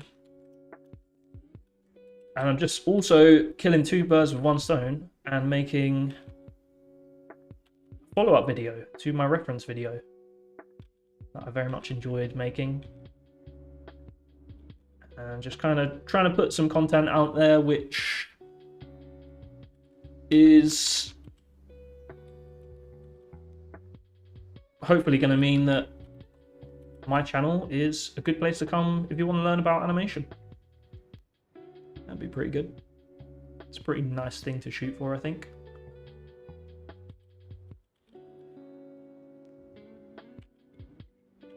One person gets help from it, then that's what it's all about, right? Right, let's look at chat. Hello. Are you sometime polishing using space switching? Yeah, I love space switching I think it's a great way to work. I definitely recommend checking out how to do that. I think I have a channel. I have a channel? I think I have a video on my... I just realized I didn't set up any lighting in here. Let me set up some lighting. That didn't work. I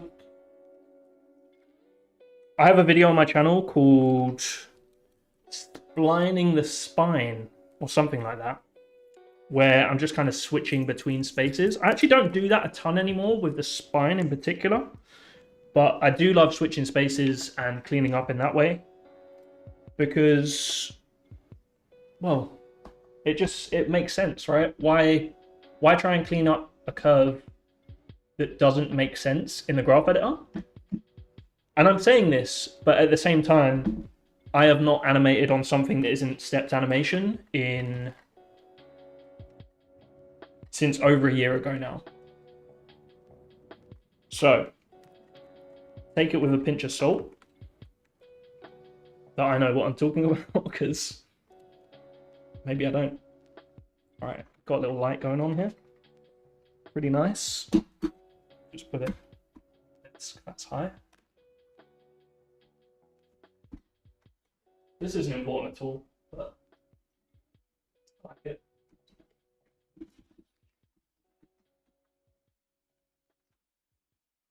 What was I saying? Space switching. Yeah, space switching.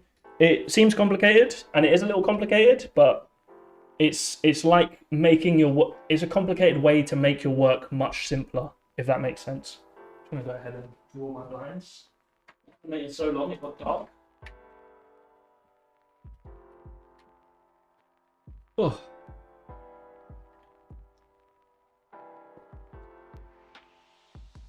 Hate animating fingers. Yeah, it's rough. Have a look at milk coal drawings. Ooh, lighting. Yeesh. Have a look at milk coal drawings. They'll inspire you to do good hand stuff, good finger stuff. I don't know when this rig is going to be available. I think Ramon actually has a Discord server where I'm sure he'll be updating people on that and posting regular updates. What's the Discord server called? It's called Apollo Artemis. So recommend joining that. It's pretty good. Prices on Keyframe Coach seem pretty good. Thank you, Asembo. I agree, they are very reasonably priced and very good value for money. So if you haven't checked it out yet, guys, check out Keyframe Coach. Sembo said so. When do you create smear frames? During blocking or polish pass? Please say something about smear frames, like any tips and tricks from your side. Smear frames are a way to bridge harsh spacing. They should be used sparingly on most projects. And the secret to smear frames is showing where you've been, where you are on that frame, and where you're going, all in one frame. Think about it like that. So, in fact, why don't we try a little smear? Have some fun. So say I want to smear from this pose to this pose here. Let's just create a breakdown. Drag something.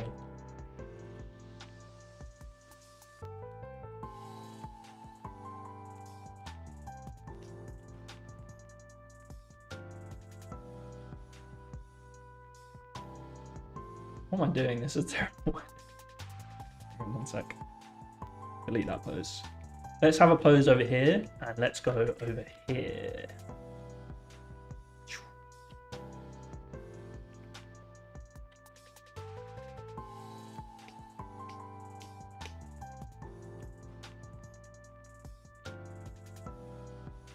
So we got pose going from that side of the screen to that side of the screen. It's a great pose. Make sure I'm not ruining my stuff. So how do we smear from that to that? Well, put a breakdown in, and you don't just go, oh, okay, smear. Done. You think about the arc that happens between those poses. So let's put where we are. So say we go here. And we'll have it exactly in between, but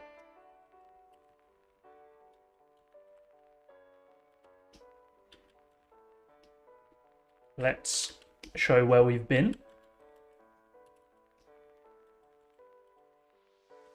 And let's also show where we're going with maybe this foot.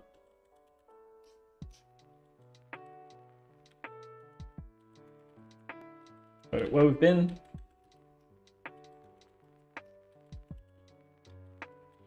Where we're going. This shit.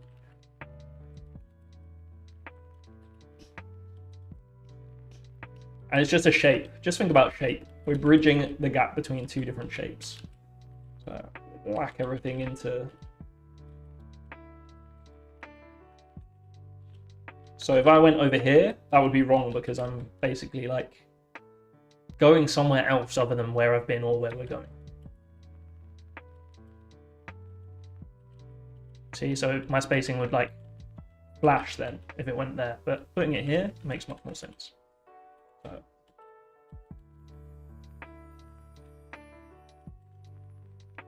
just want to bridge most of the spacing.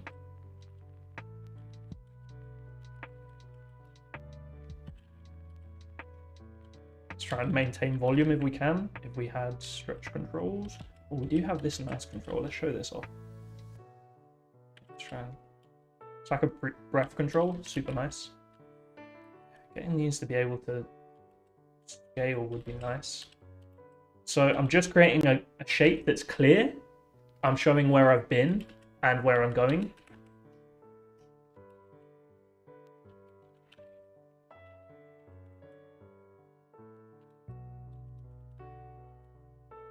Kind of sticking there to see where my spacing is.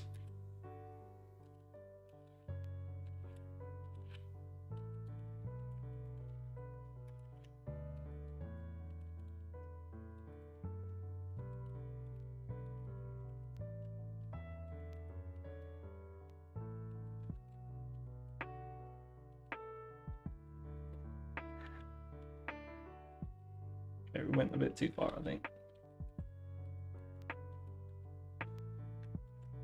And then maybe we want one more smear frame where just kind of get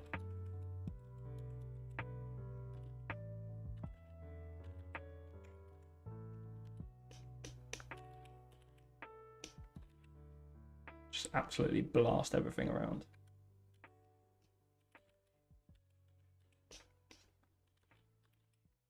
Turn into some kind of goblin.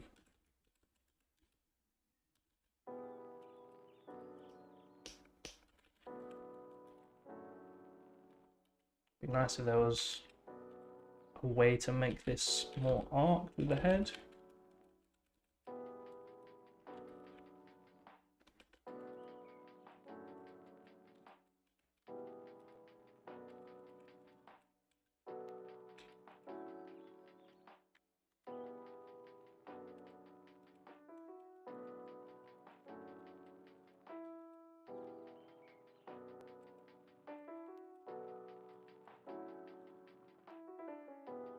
This is very off topic.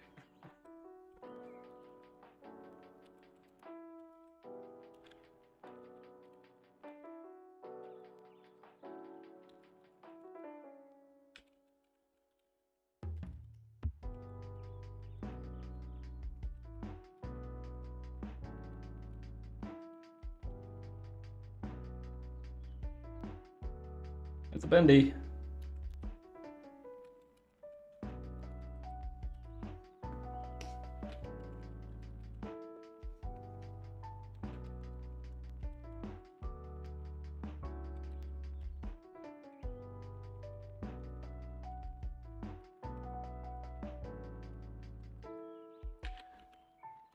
So on this, you can kind of see we've got something where we were, the head. We've got something where we're going, the foot. And we're kind of showing where we are in the middle with this big arc. And then here, it's obviously a bit too much, but if we were a little more in that final pose, can even like overshoot that. Cool.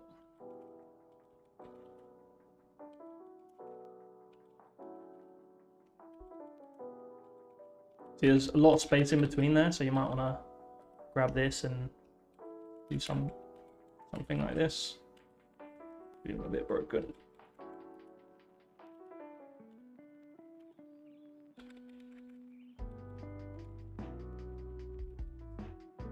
And that's how I think about smears. Wait, I just came back. What's happening? I was talking about smear frames for a sec. I got distracted, sorry. And how you don't lose all motivation during spline. Sorry, I was just reading Tyler's comment. What if you changed it to MySpace? What, like space switching? Okay. My brain is hurting now. How do you not lose motivation during spline? You give Maya every single piece of information that it could possibly need before you hit spline. And then spline is just done. Don't do much work in spline. I literally want to see most of my work where there's complex movement on at least 2s, so a key every 2 frames before you hit spline and things just go crazy. You know, if you're working on like a big body mechanics thing and you have a keyframe every 10 frames and you hit spline, it's going to feel so floaty in between. So you really want to give Maya your spacing and then hit spline. Like, decide your spacing before you hit spline. So fix everything up, make things look good, and then hit spline is my advice for not getting demotivated in spline. Don't do spline, basically. Henry D, what's up? Hello, hello. No, I don't use motion trails. I like to try and track things using my eye, like tracking different edges and shapes. Got another video on that. Motion trails are ruining your polish. I think it's called that.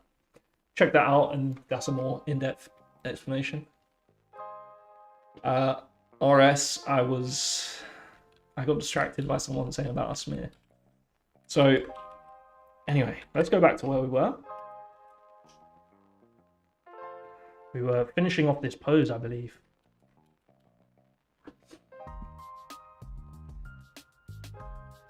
But thanks for the questions, guys. I really appreciate it. Helpful to have them. Much appreciated. Just looking at this angle of the leg, back to boring stuff, making sure that that is feeling right. It doesn't feel right to me. So I think we need to go a bit further forward. And I just want to like draw over that a few times. I don't know. I just feel like the angle is like that. Is that matching? It's pretty close. And then what's this bottom one doing? This is doing... So if I've got the top one and that bottom one is not right, then I just need to move it around. It might seem off balance, but I think that's because we are actually going into a big jump here. We want to just see a little peek of that knee back there.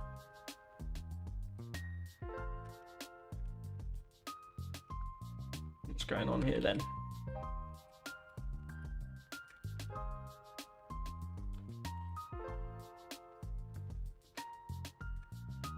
We want a little weight on that leg, or a lot of weight on that front leg.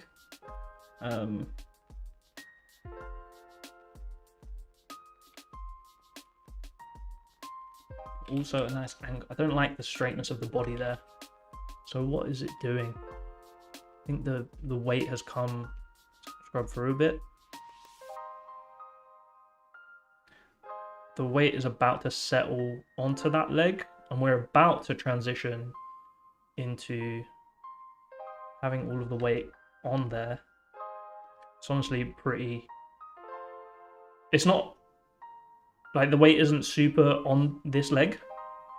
So I don't need to fully transfer to there. But I do want to be mindful that of that chest shape and what that's doing. Because I feel like...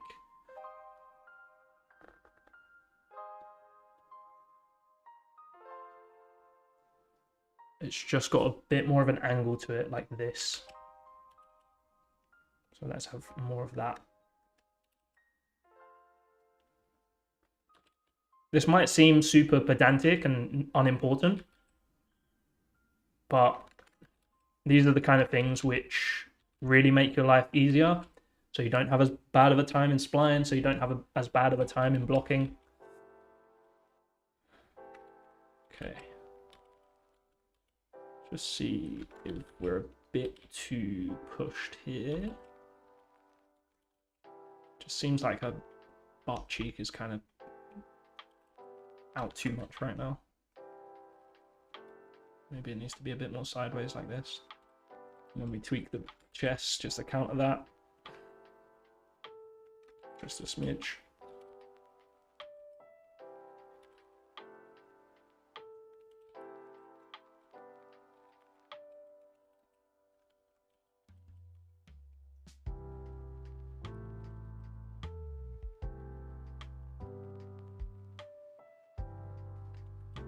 Okay. Angle check on the legs. Honestly, sometimes it's even worth blocking in FK. Just to make sure that when you tweak things, your angles don't change. So you can kind of lock them down. Specifically the legs, I mean. Okay, I feel pretty good about that. I want a bit more of an angle on this back leg. Yeah, maybe something like that. It's feeling pretty good. How is this balance? Okay, we are a little off balance, but we feel pretty good compared to the reference, so I'm happy. I also think maybe this foot could stand to be a little further out, like this. Yeah. Similar to this back foot. Which then changes the angles. Angle check. I hope I'm making the point that angles are important. I feel like I'm not. Am I?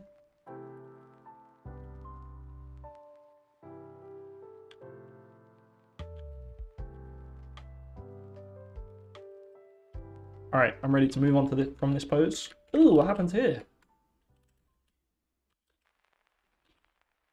Road key. Nice.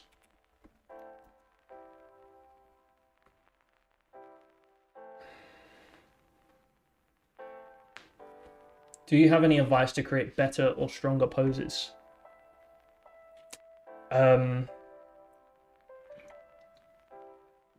Simplify. Try and think of what the simplest possible pose you could make is. And I don't mean, oh, a character standing there. That's a simple pose. I mean, say you're doing a pose which is kind of like dynamic, then you want to simplify how the viewer moves through that pose. So if we can read it in a split second, which obviously it's on screen for it's on screen for a 25th of a second. Obviously we want to do holds and stuff, so it's on screen for longer than that, but potentially it's just a 24th or a 60th of a second if you're animating in games sometimes. So how can the viewer read that image as clearly as possible? Well, we don't want to have things like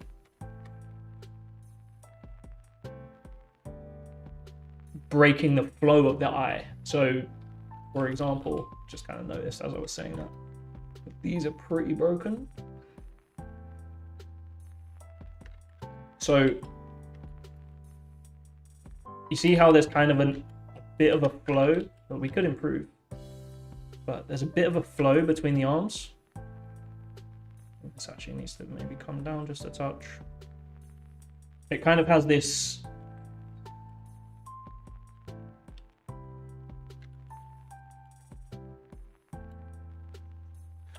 okay, just look at this pose and how we can simplify. So,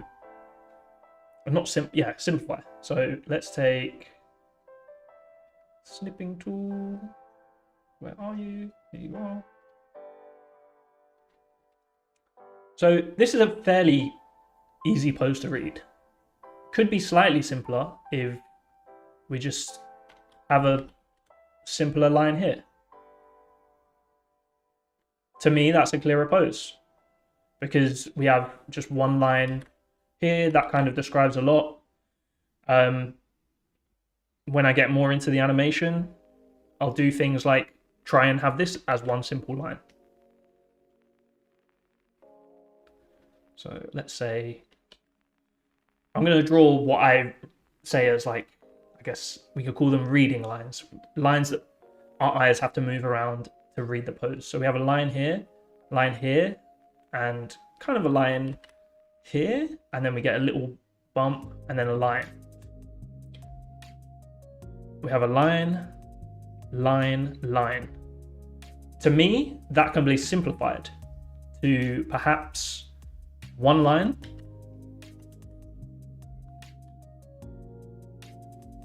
and potentially a line here because, you know, we want the knee to have some anatomy. That's fine. And then another line. So we could simplify that into 3 clean lines.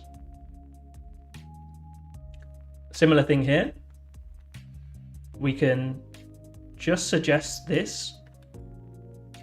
I mean, I like the complex versus simple. So maybe this side would be better to actually have a little bit more information here. And these harsh lines here. And then we just suggest some cleanness. This is a little bit too harsh. And then going into here, we just want one simple line that describes that flow through there. So think about the flow. Think about how things are. There's line work flow, as if you're doing a 2D drawing like that. But there's also flow like internally. So we look at these shoulders, we can kind of feel a bit of a flow through them. They kind of feel connected through the arms down into here. Whereas if one was a bit further up, maybe this shoulder was over here, and maybe I was putting this arm over here, and then, I mean, maybe the angle is like that or something. I mean, it still kind of works, but take, for example, let's get paint out again.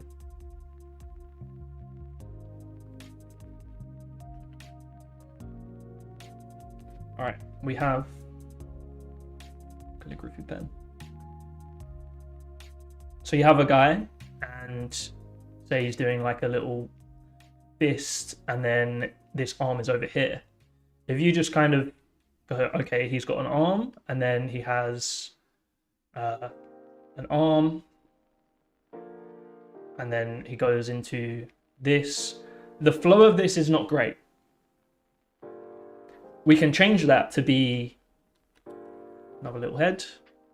It's got that. It's got this. We can think about this as one flowing line through here. So perhaps that's more like that. And then this arm comes way out here. And we kind of flow through the pose like that, right? This has lots of breaks. This we can kind of sculpt and get the anatomy working. God. And then we can have complex versus simple.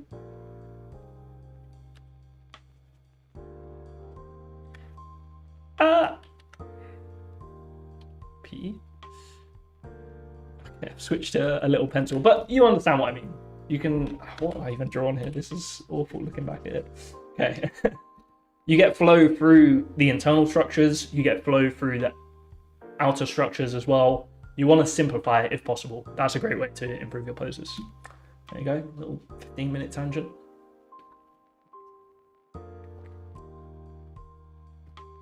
Yeah, that's a great way as well, Kaki. Is the pose cool enough and strong enough to be on a poster slash billboard slash 3D figure? And apparently Adam Turnbull has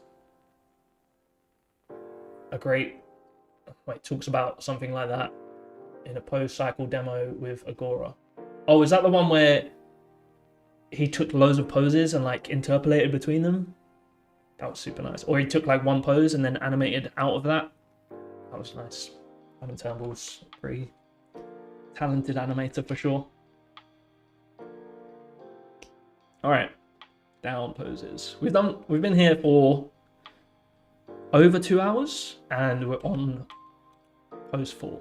We're on pose 5 now, so we're doing pretty good.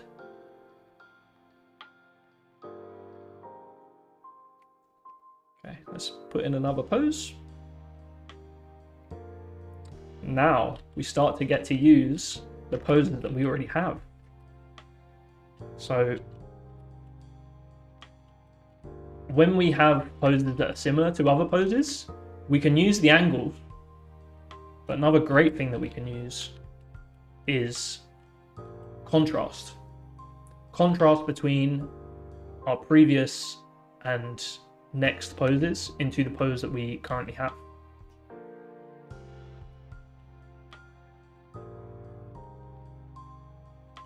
So we can see how much things are moving, how the angles change between poses. And that's a great way to inform things. But just remember to always think about the angles as well as the contrast. So we get some nice contrast here through that. I want to say that because that's doing that, that wants to do that as well. That. The hips, the chest is doing that. So the hips want to do the counter of that to create a nice, go back to paint. I do blab on about this a bit, but it's worth blabbing on about because the chest is doing that. I'll just really draw an arrow like that. Because the chest is doing that, the hips want to do that. And you have a nice C shape. Versus if you do that and do that, then you get a reverse C shape.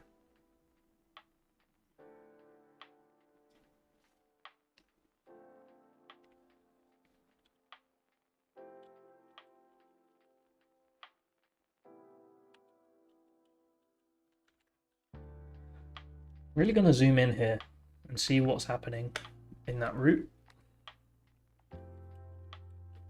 Actually feels like we come down a little more into that, just a touch.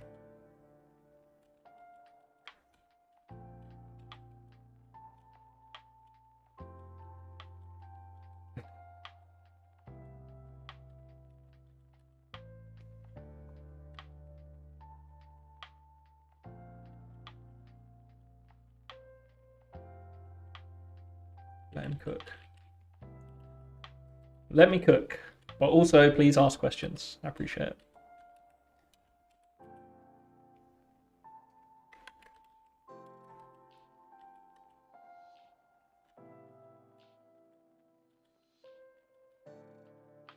Okay.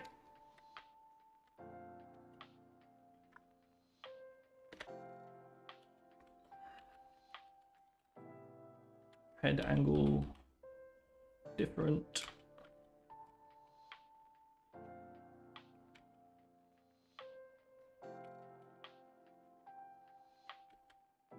Something which would be nice is like a line on the center of the face. Be nice to kind of see that plane change that you kind of use. See how one side of my face is in shadow, one side is in light. Be nice to kind of have that on this rig. Not that I know anything about design really, and Ramon is very much very good at that. Welcome to anyone new. If you've been here since the start, thanks for putting up with me saying welcome to people many times.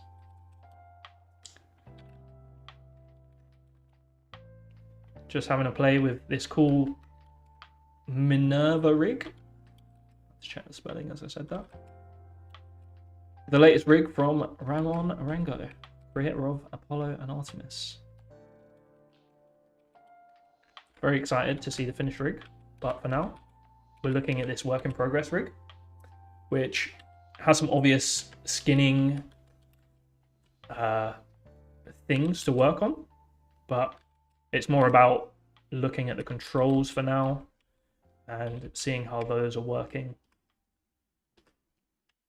Just the overall like usability of the rig. It's not about saying, oh, the skinning is a bit broken here. I think Ramon is super aware of those things, and we'll get them fixed up nice and good for the official release.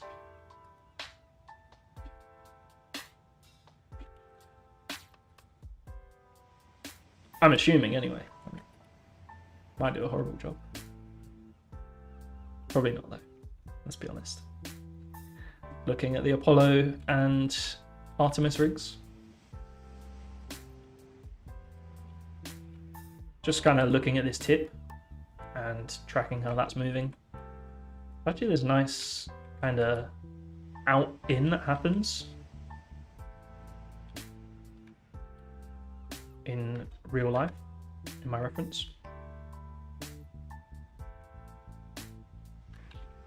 And while I'm not super like, oh, I need to make sure the details are absolutely perfect, it's kind of like these are the things that you can look at to then help to guide your animation. So if I feel like the hand is in a pretty good place in terms of contrast, and then other things aren't working around that, then I can see that maybe they're the problem, because I know that the hand, like the hand angle, the fingers are in a pretty good shape. So it might seem like, oh, why don't you just do that in polish? But everything kind of feeds everything and informs everything else. It's not like, oh, I'll just pose the head and then my whole animation is done. No, you have to pose the whole body, and it's the same thing with the hands, and it's the same thing with the heels and this little turn that I'm doing in my foot between these two poses. It's important to get that in there because that affects the rotation. Obviously that affects the rotation, but that affects the angle of the legs. And if there's one thing I hope you guys taken away from this, it's angles. Because they're important.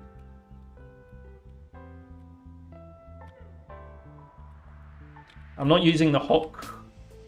I keep calling it a hock, it's not a horse. I'm not using the roll controls on the feet right now because there seems to be a slight issue with them, so I'm just cheating it by putting the foot in place and having them intersect through the floor. So apologies for that. Unsubscribe.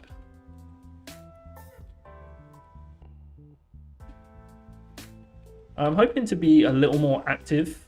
I'm not looking at chat responding to anything right now, but hoping to be a little more active. Well, I can't be any less active because I've not been active, but I'd like to do these videos on blocking and maybe finish this animation. So I definitely won't be finished anywhere near today for sure. I don't know how long I'm going to go though, but yeah, I'd like to certainly finish this little series, so there'll be more. Might even have a special guest appearance or two from some far more successful and better animators and YouTubers than me.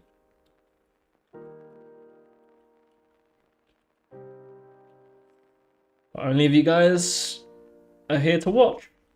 So like, comment, subscribe, share this with your friends. And let me know what you want to see as well. You know, if this is like, oh yeah, I kind of know this stuff, then let me know. Let me know what's useful for you so that I can be useful for you, useful to you.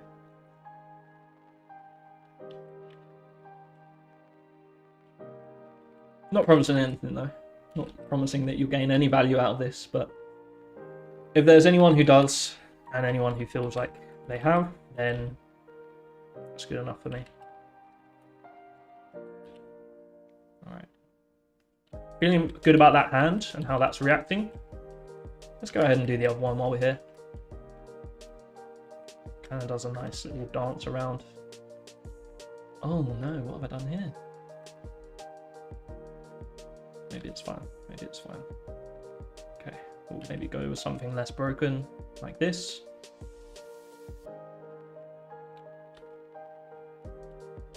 Just looking at the contrast between those.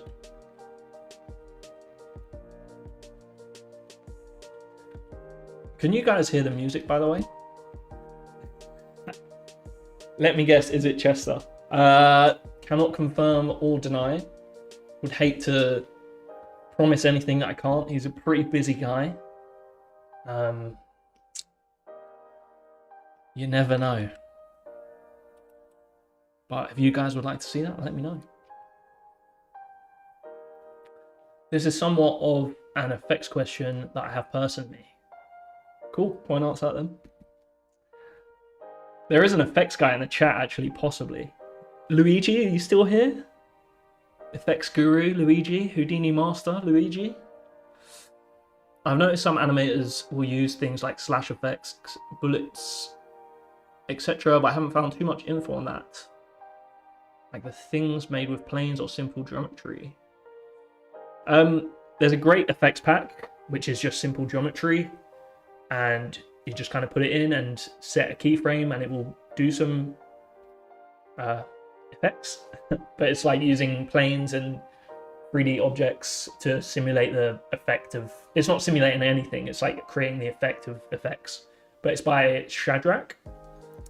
There's a couple of resources that I use on my Anim Challenge submission from last January. And as well as Shadrach's effects pack, there's also Kyle Figgins's Kyle Figgins, that makes sense. Kyle Figgins's debris emitter tool, which is super nice, and you just put a point and it just emits debris. So look into Shadrach's pack, look into Kyle Figgins' debris emitter. They're pretty useful.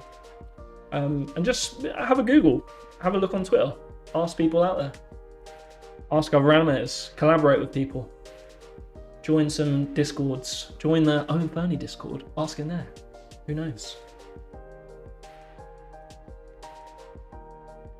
How long you took to learn body mechanics?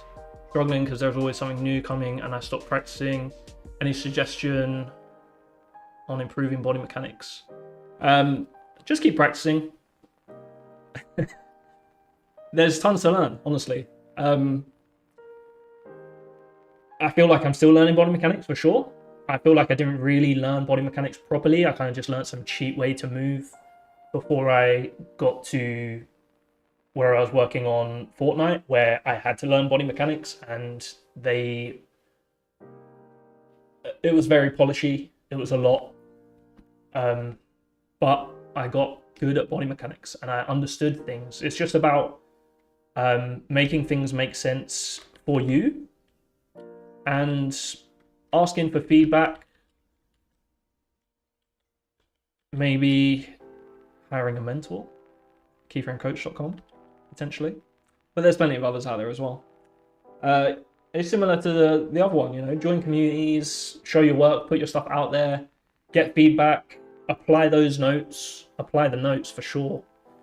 But more than just blindly applying the notes, say someone says, oh, move the hips there, understand why they're saying move the hips there.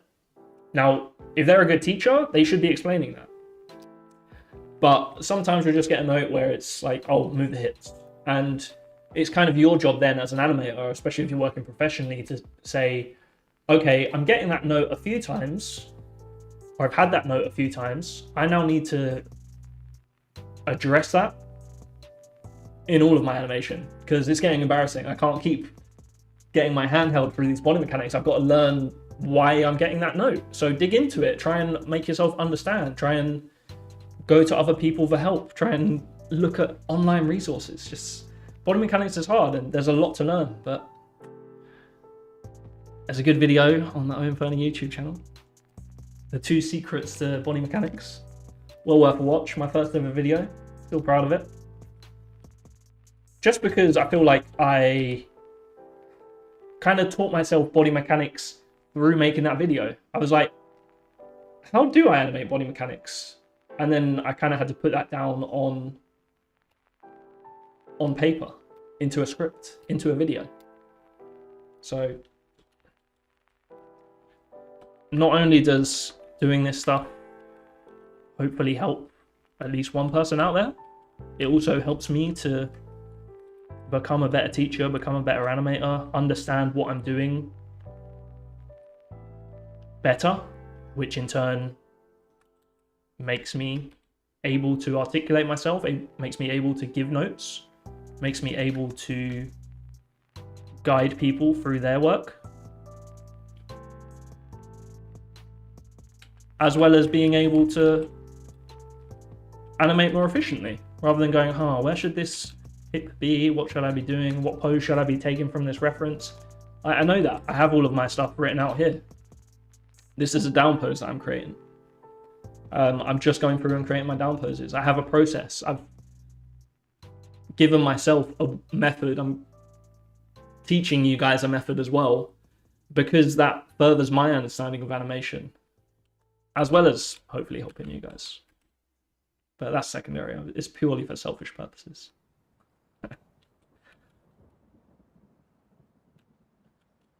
All right. That's feeling good contrast-wise. Maybe this chest needs to just come down a bit more. I do feel proper hermity in that. Up.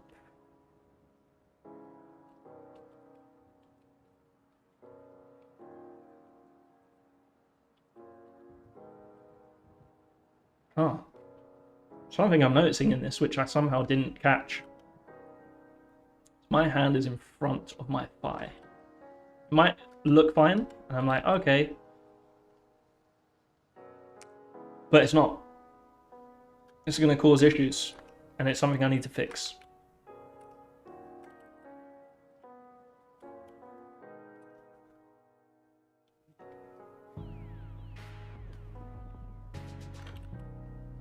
So let's try.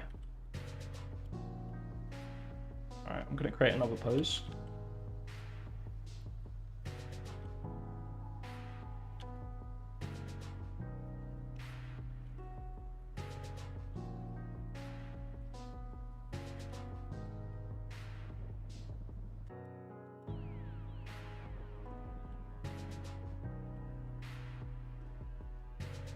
Now she does have long legs, so this might not actually be possible. Or if she has longer legs than me, that means her knee is going to be touching her arm. So maybe I have to decide if I want this leg inside or outside. And I think I actually want it inside, because she is female, because her hips don't have the same range of motion as mine.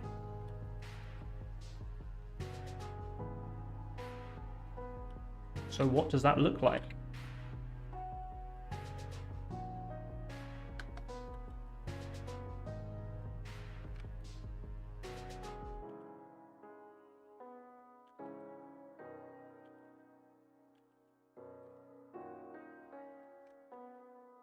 This is where we go off script.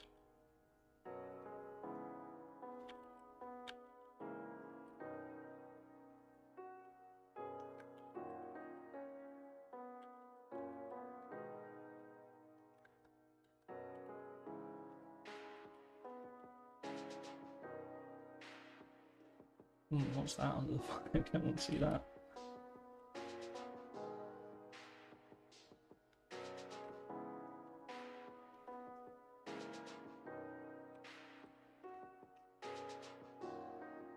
Okay. Cool.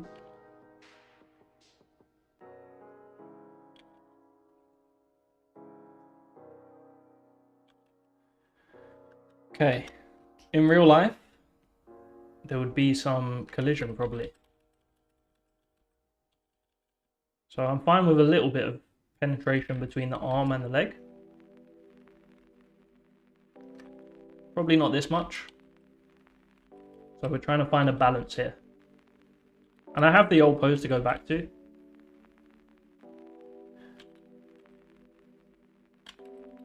This is where the animation skill comes into it a little bit more rather than just copying the reference. Which is scary. I think I'll be doing this. But that's okay.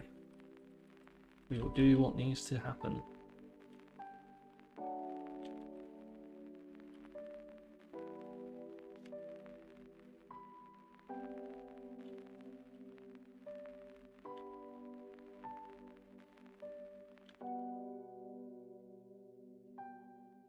Okay.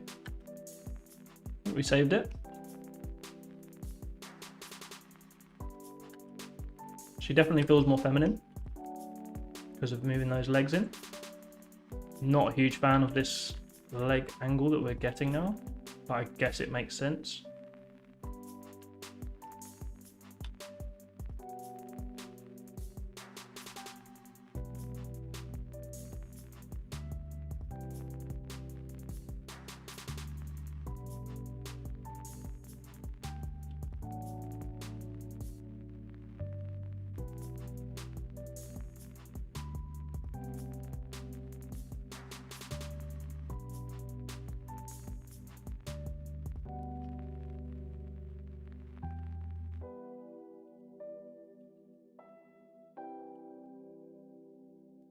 There we go, fixed.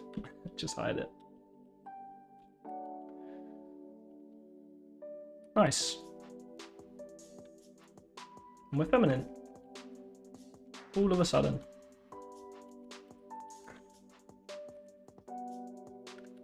Just by moving those knees in.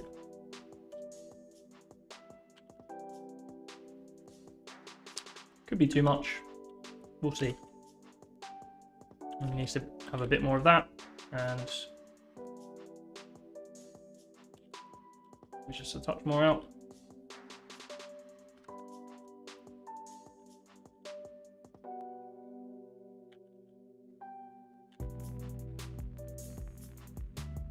See what happens if we move this back.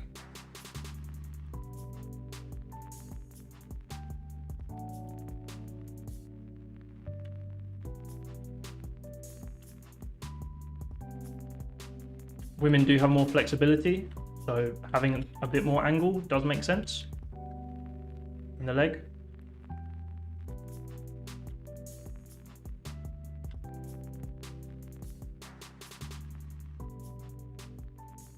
I kind of like that we were having a bit more of a silhouette there.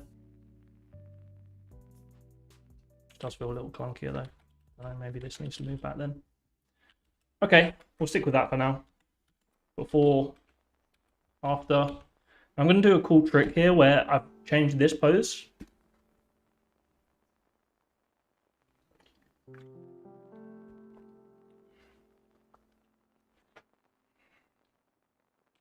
So I've adjusted this slightly to be more to my liking.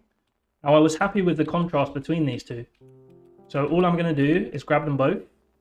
I'm going to save before I do this because I'm scared. I'm going to grab both of these poses, hit the global offset, and just hit 100% tween machine to that next pose, which will maintain the contrast that I put into my pose, but now adjust both of those poses to almost give you a pose for free, which is nice. Always helpful.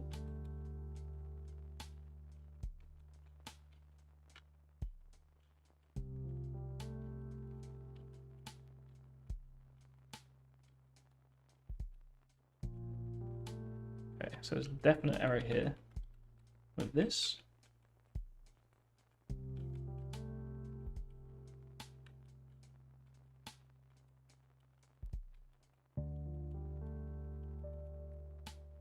Blend back a little.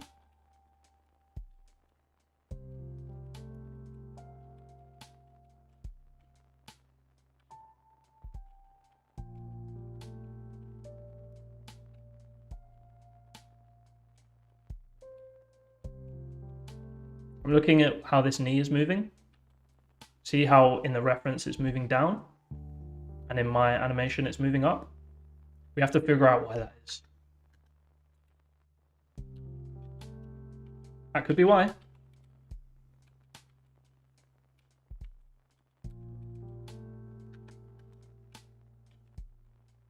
Damn it, it made it worse. Okay, no it didn't, it fixed it. Nice. If there's something wrong in your animation, there is something wrong. You have to fix it. You don't just go, ah, it's okay, the knee can just move like that. It will just look worse.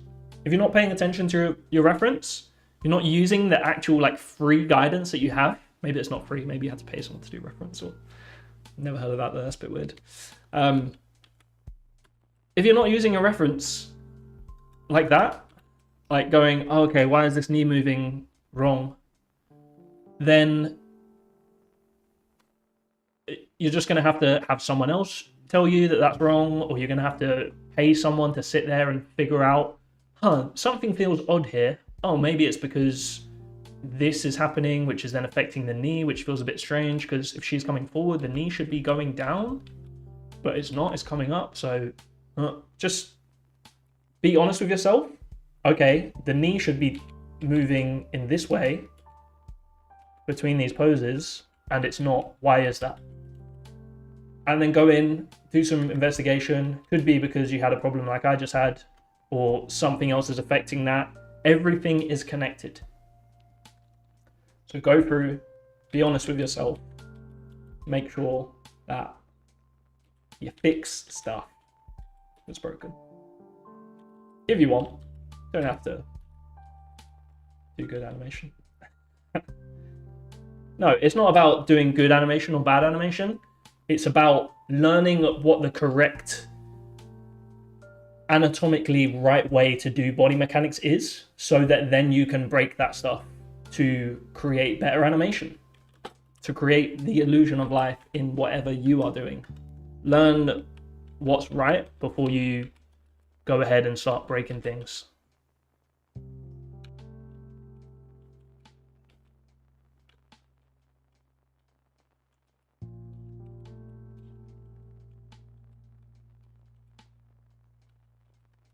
Look at this knee. It's kind of doing what I want. If anything, it's going down a bit too much, so maybe this hip needs to be up. Oops.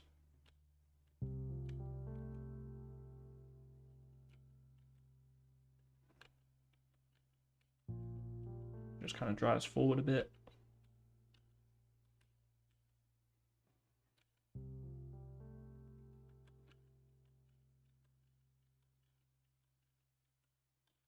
Okay, I've obviously got this issue with the arm. I don't want to just fix that by going like that.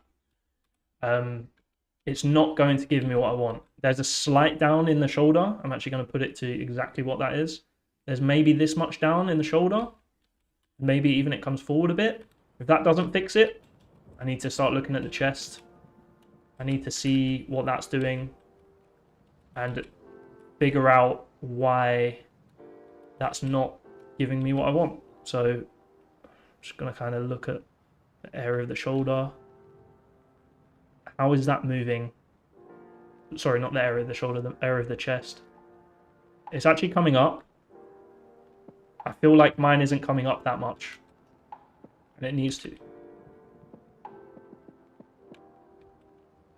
So there we go. We fix the arm issue. We can actually take out a little bit. Oops. Can actually take out a little bit of that shoulder that we put in and maybe fix it a bit more.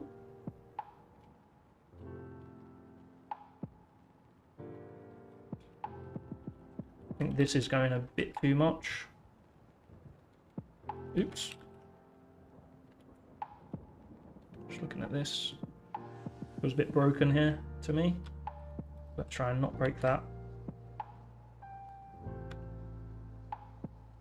There we go.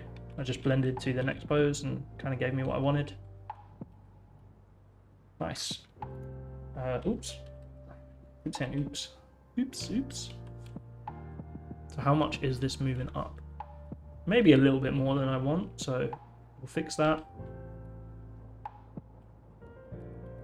and just a little bit less shoulder because I don't want that arm moving so much. Kind of looking at the spacing between here and here.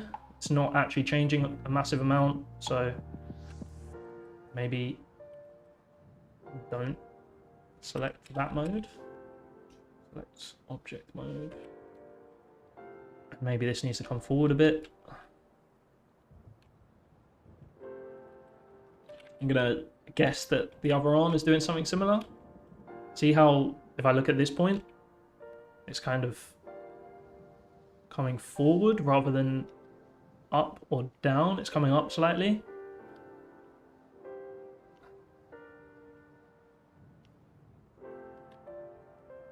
So I know that this pose is right. So I want to maybe come down into, no. Just want to have a similar motion, really, for whatever my reference is doing.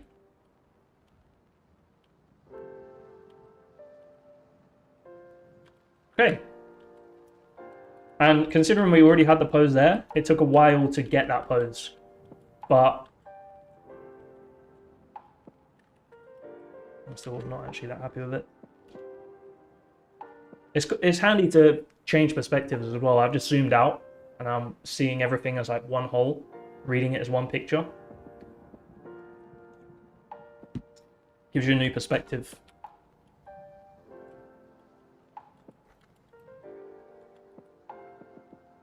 And some of these things might be wrong, but as you go, you refine that more and more. Try and get it as right as possible. And then when new information comes into play, adjust things.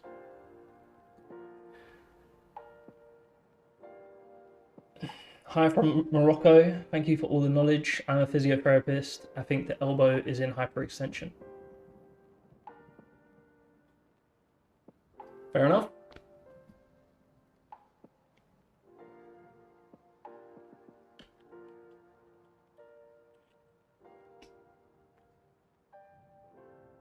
I think here it is. In this moment. There's maybe a moment of hyperextension. Or maybe you're saying that she should have more of a hyperextension, which might be nice. Maybe you're right. Maybe women do have a bit more of a dainty posture. For now, I think I'll stick with the reference, and then I think that is a thing that I can work on going forward and have it a bit more upright. For sure. Screw it out, I don't know. Yeah, it looks nice. Looks more feminine.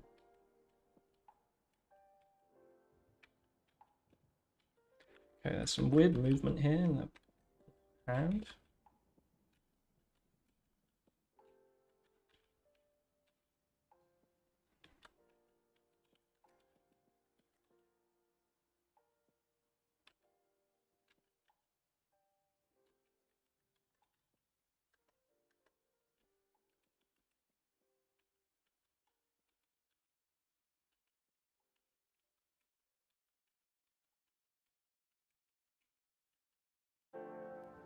Feels okay from this angle. I think it's maybe moving back too much.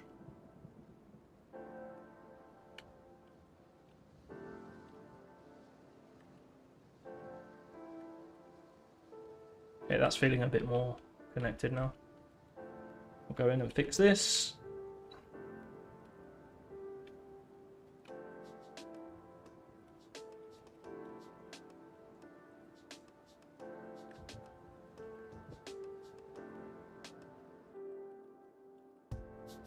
Just want to tweak that very slightly back here.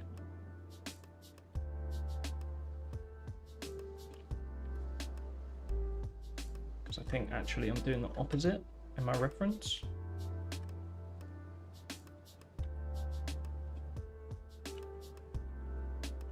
Rolling onto that hand more. Yeah, makes sense.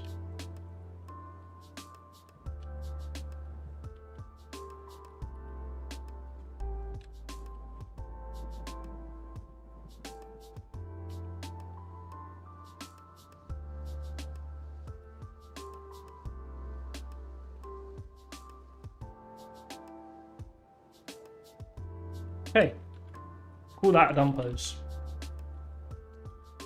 Make sure I've got everything keyed, delete this. So we have 4 poses, 5 poses, and no ups.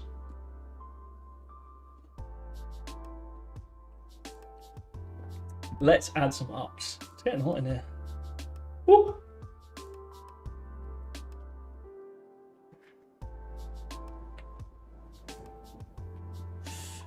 Just from that computer running, streaming. Woo! Time for a stretch, guys. Might sit down as well, actually. Let's sit down. I've been standing this whole time.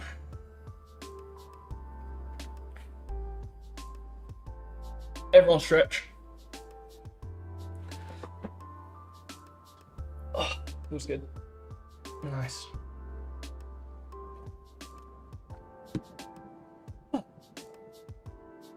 For anyone new to the stream, I'm testing out the new Minerva rig from Ramon Arango. It's very work in progress. There's some quite obvious skinning issues and blend shapes that needed to be added still, but it's very fun to test out the new rig from Ramon. Sure, you're all aware of his Apollo and Artemis rigs, and I'm super excited for the Minerva rig to come out as well. All right, we got some poses. Let's go in and do some ups. So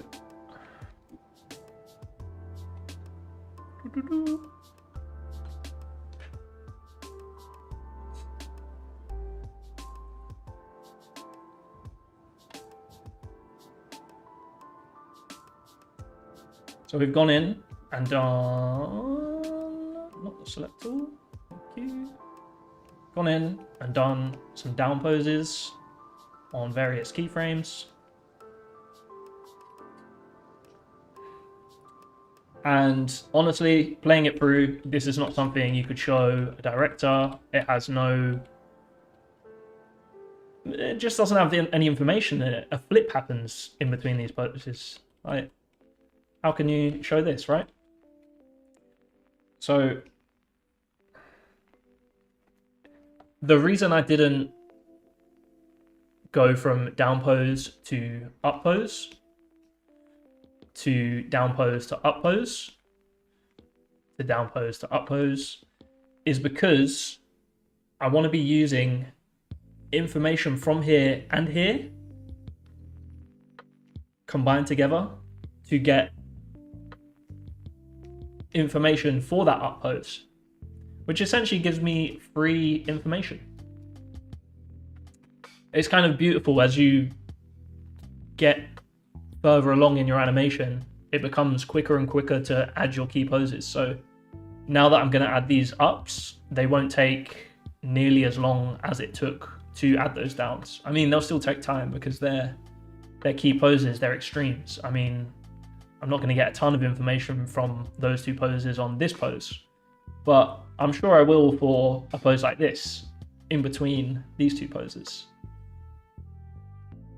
And I'm sure I will in here, where I can essentially just hit in between and have something to go between. So because it travels a bit of distance, I'm just going to do this. And it gives me a pretty good basis to start then adding in keys. So I'm not starting from scratch, I'm going in using the information I've already put down.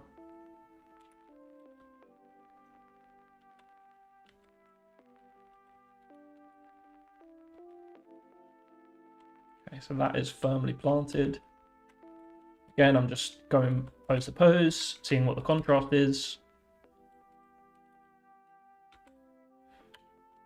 That's actually nearly at its destination in the reference. So let's... And I haven't done a pass of moving this control yet. So that's something I also need to do. Figure out how far he moves. He actually flies backwards in this, in the reference. So if we look at that, and I'm going to use this pose as reference to how far back the feet land, can actually kind of see that we need to get further over. And I'm going to grab all of these and move them all at the same time.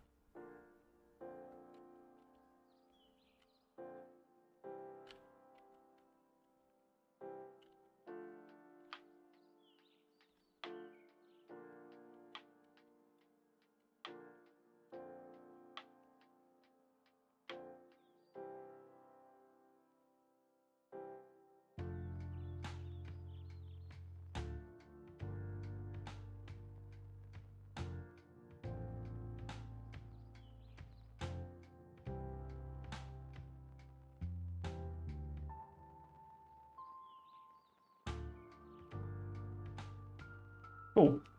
Now I don't want to have to travel too far over that way, so let's move the entire animation and end up in something just off of center of screen. Cool.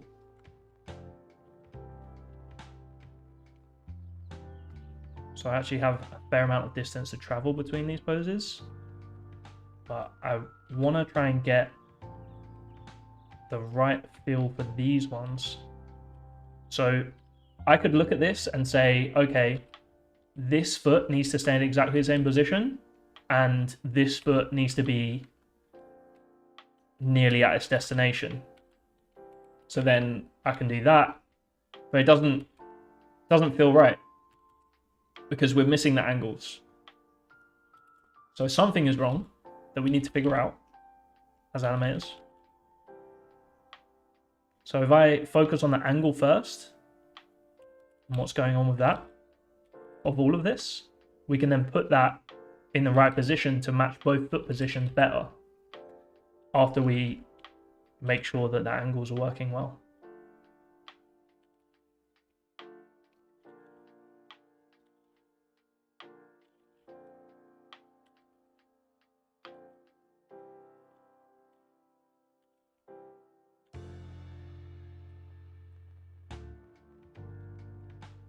So there's a lot of distance moved between those. So I think with this, I just want to be closer. Kind of looking at the distance between this toe and this toe.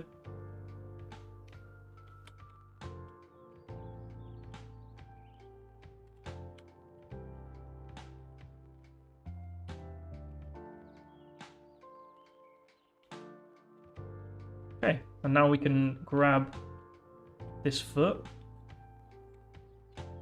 and rather than popping it back to our start position, I feel good about the angle of this foot. Just going to tweak it slightly so that's actually true what I said.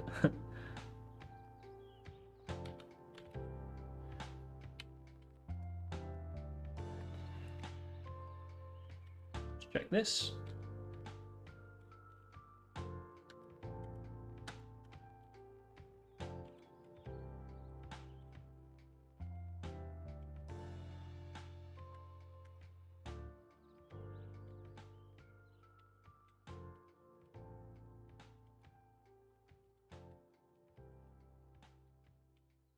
Okay, so these feet are feeling pretty good between here,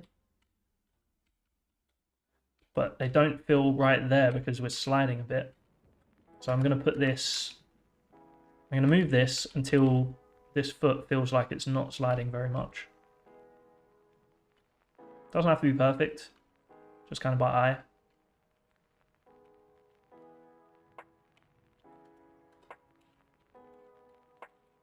Now we've kind of worked that out. So as we put in more information, we get more information which can inform the rest of our poses.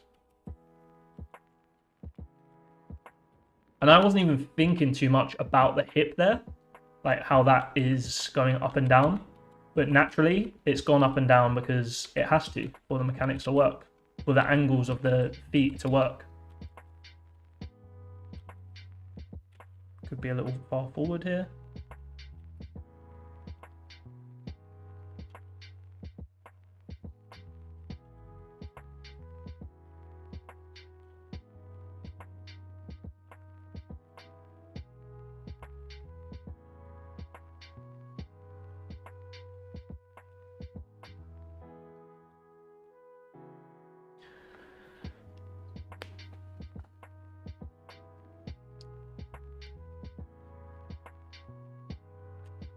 Okay, we got some questions. Grayson Ducker, how are you doing?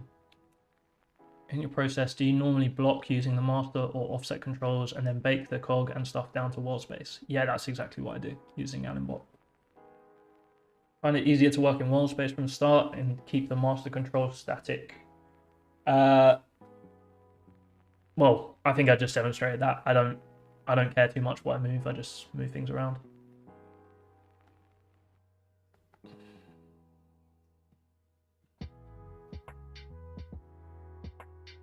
Hey GK, you alright? Animator at DNegg, nice. Yeah, so when I'm blocking, I'm focusing. I've already gone through and made key poses here, or like decided what my extremes are going to be. And for this, for the first pass, because it's body mechanics, I'm focusing on the extremes of the hips. So I've gone through and marked out all of the up and downs in my animation. And you'll see when I've finished blocking in these key poses that it feels like we have all of the bookmarks of our animation, like everything that our animation lives inside of. You can almost, like, you get a feel for the animation just from putting in these poses. We don't need to worry too much about like the arms being in there, the chest hitting walls and things like that, or overlapping. But that is the next pass of this. But we're just kind of worrying about the up downs of the hips for now and how that, and just getting that information in there and trying to make sure everything else is as close to, as possible to being what it's like in the reference, just so then we can go in and add further breakdowns that take 2 minutes because we just hit Tween Machine. Most of the things are there. We maybe just add an extreme to the arm or something like that.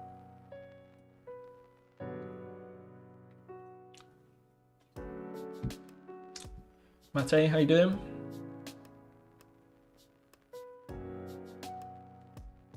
Yeah, two contact poses, I fill everything in between. Exactly what I've done really. I've got pose.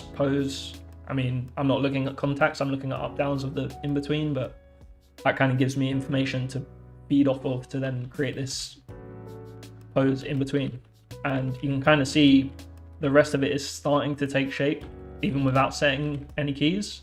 It's much easier to go in and add these poses rather than going in and trying to pose something from a T-pose to this. But also going in and seeing what contrast I have between my poses certainly helps a lot. So that first pose, like I said in the start, I spent a long time on it. I mean, you can go back and watch the VOD. I don't know how long I spent on that, but it's so important to have that foundation to then go in and then be able to animate. It seems like, oh my god, this is going to take forever to finish. I'm feeling that right now, but I feel good about it because I've got such big building blocks in there so far that I feel like I could come in and do a lot of, like, make a lot more progress next time that I touch this. Like every thing you do just makes the next thing quicker. Like just giving yourself extra information.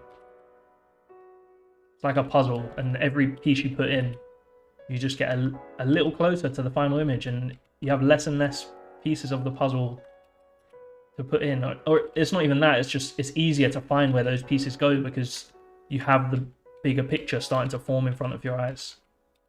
It's a bit artsy fartsy, but that's what we do. That's what we do.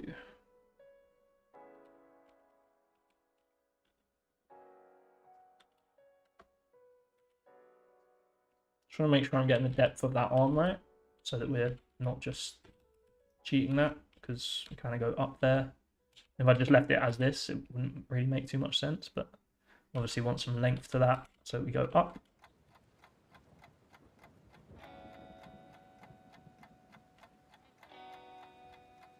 Don't know what I selected there. Hopefully it works. It does.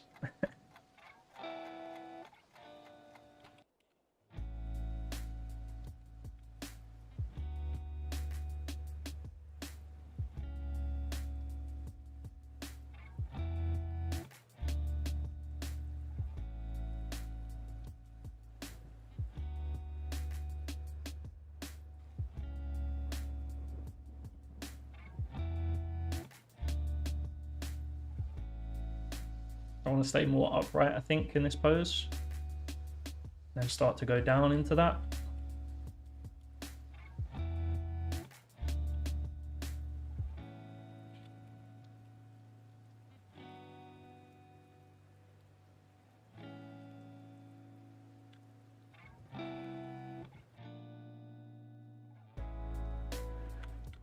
Let's see what we've broken.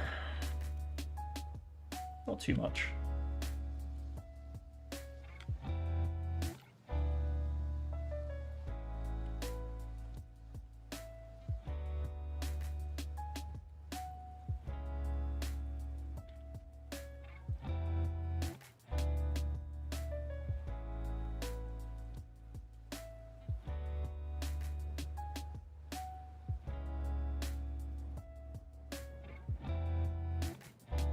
Yeah, this pose might change a little bit.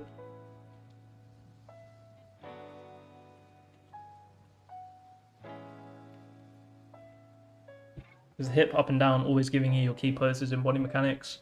It's giving me my initial key poses, and then I'll go through and do things like the extremes of the left and right of the hips, and then the extremes of the left and right of the chest, and then the extremes of the hands, whatever pose they need to hit. Say the body starts to come down but the hand comes up and does this kind of pose, then that's something I'll also need to add in as a key pose before I hit spline. So we've got our first up going into this down before we then have another up, which is going to be a very fun pose to do. Look at that. But I think for now I'm going to have to leave it there, guys. But thank you all so much for stopping by and saying hello and watching, supporting the channel. Thank you so much for 4,000 subscribers. Very exciting for me. Let me know if this was helpful. Let me know what you want to see next. I'm going to continue this in a stream at some point. And thanks again to Ramon for letting me try out the Minerva rig. Super nice. I'll just play this while I chat. But yeah, I don't actually have anything else to say, so did that right at the end. This was fun, exhausting, my throat hurts. Gonna drink lots of water now. Until next time, thanks a lot, guys, and take care of yourself. Goodbye. Oh, Keyframe Coach as well, check it out. Coaching, one-to-one reviews and stuff. Keyframe Coach, so bad at that.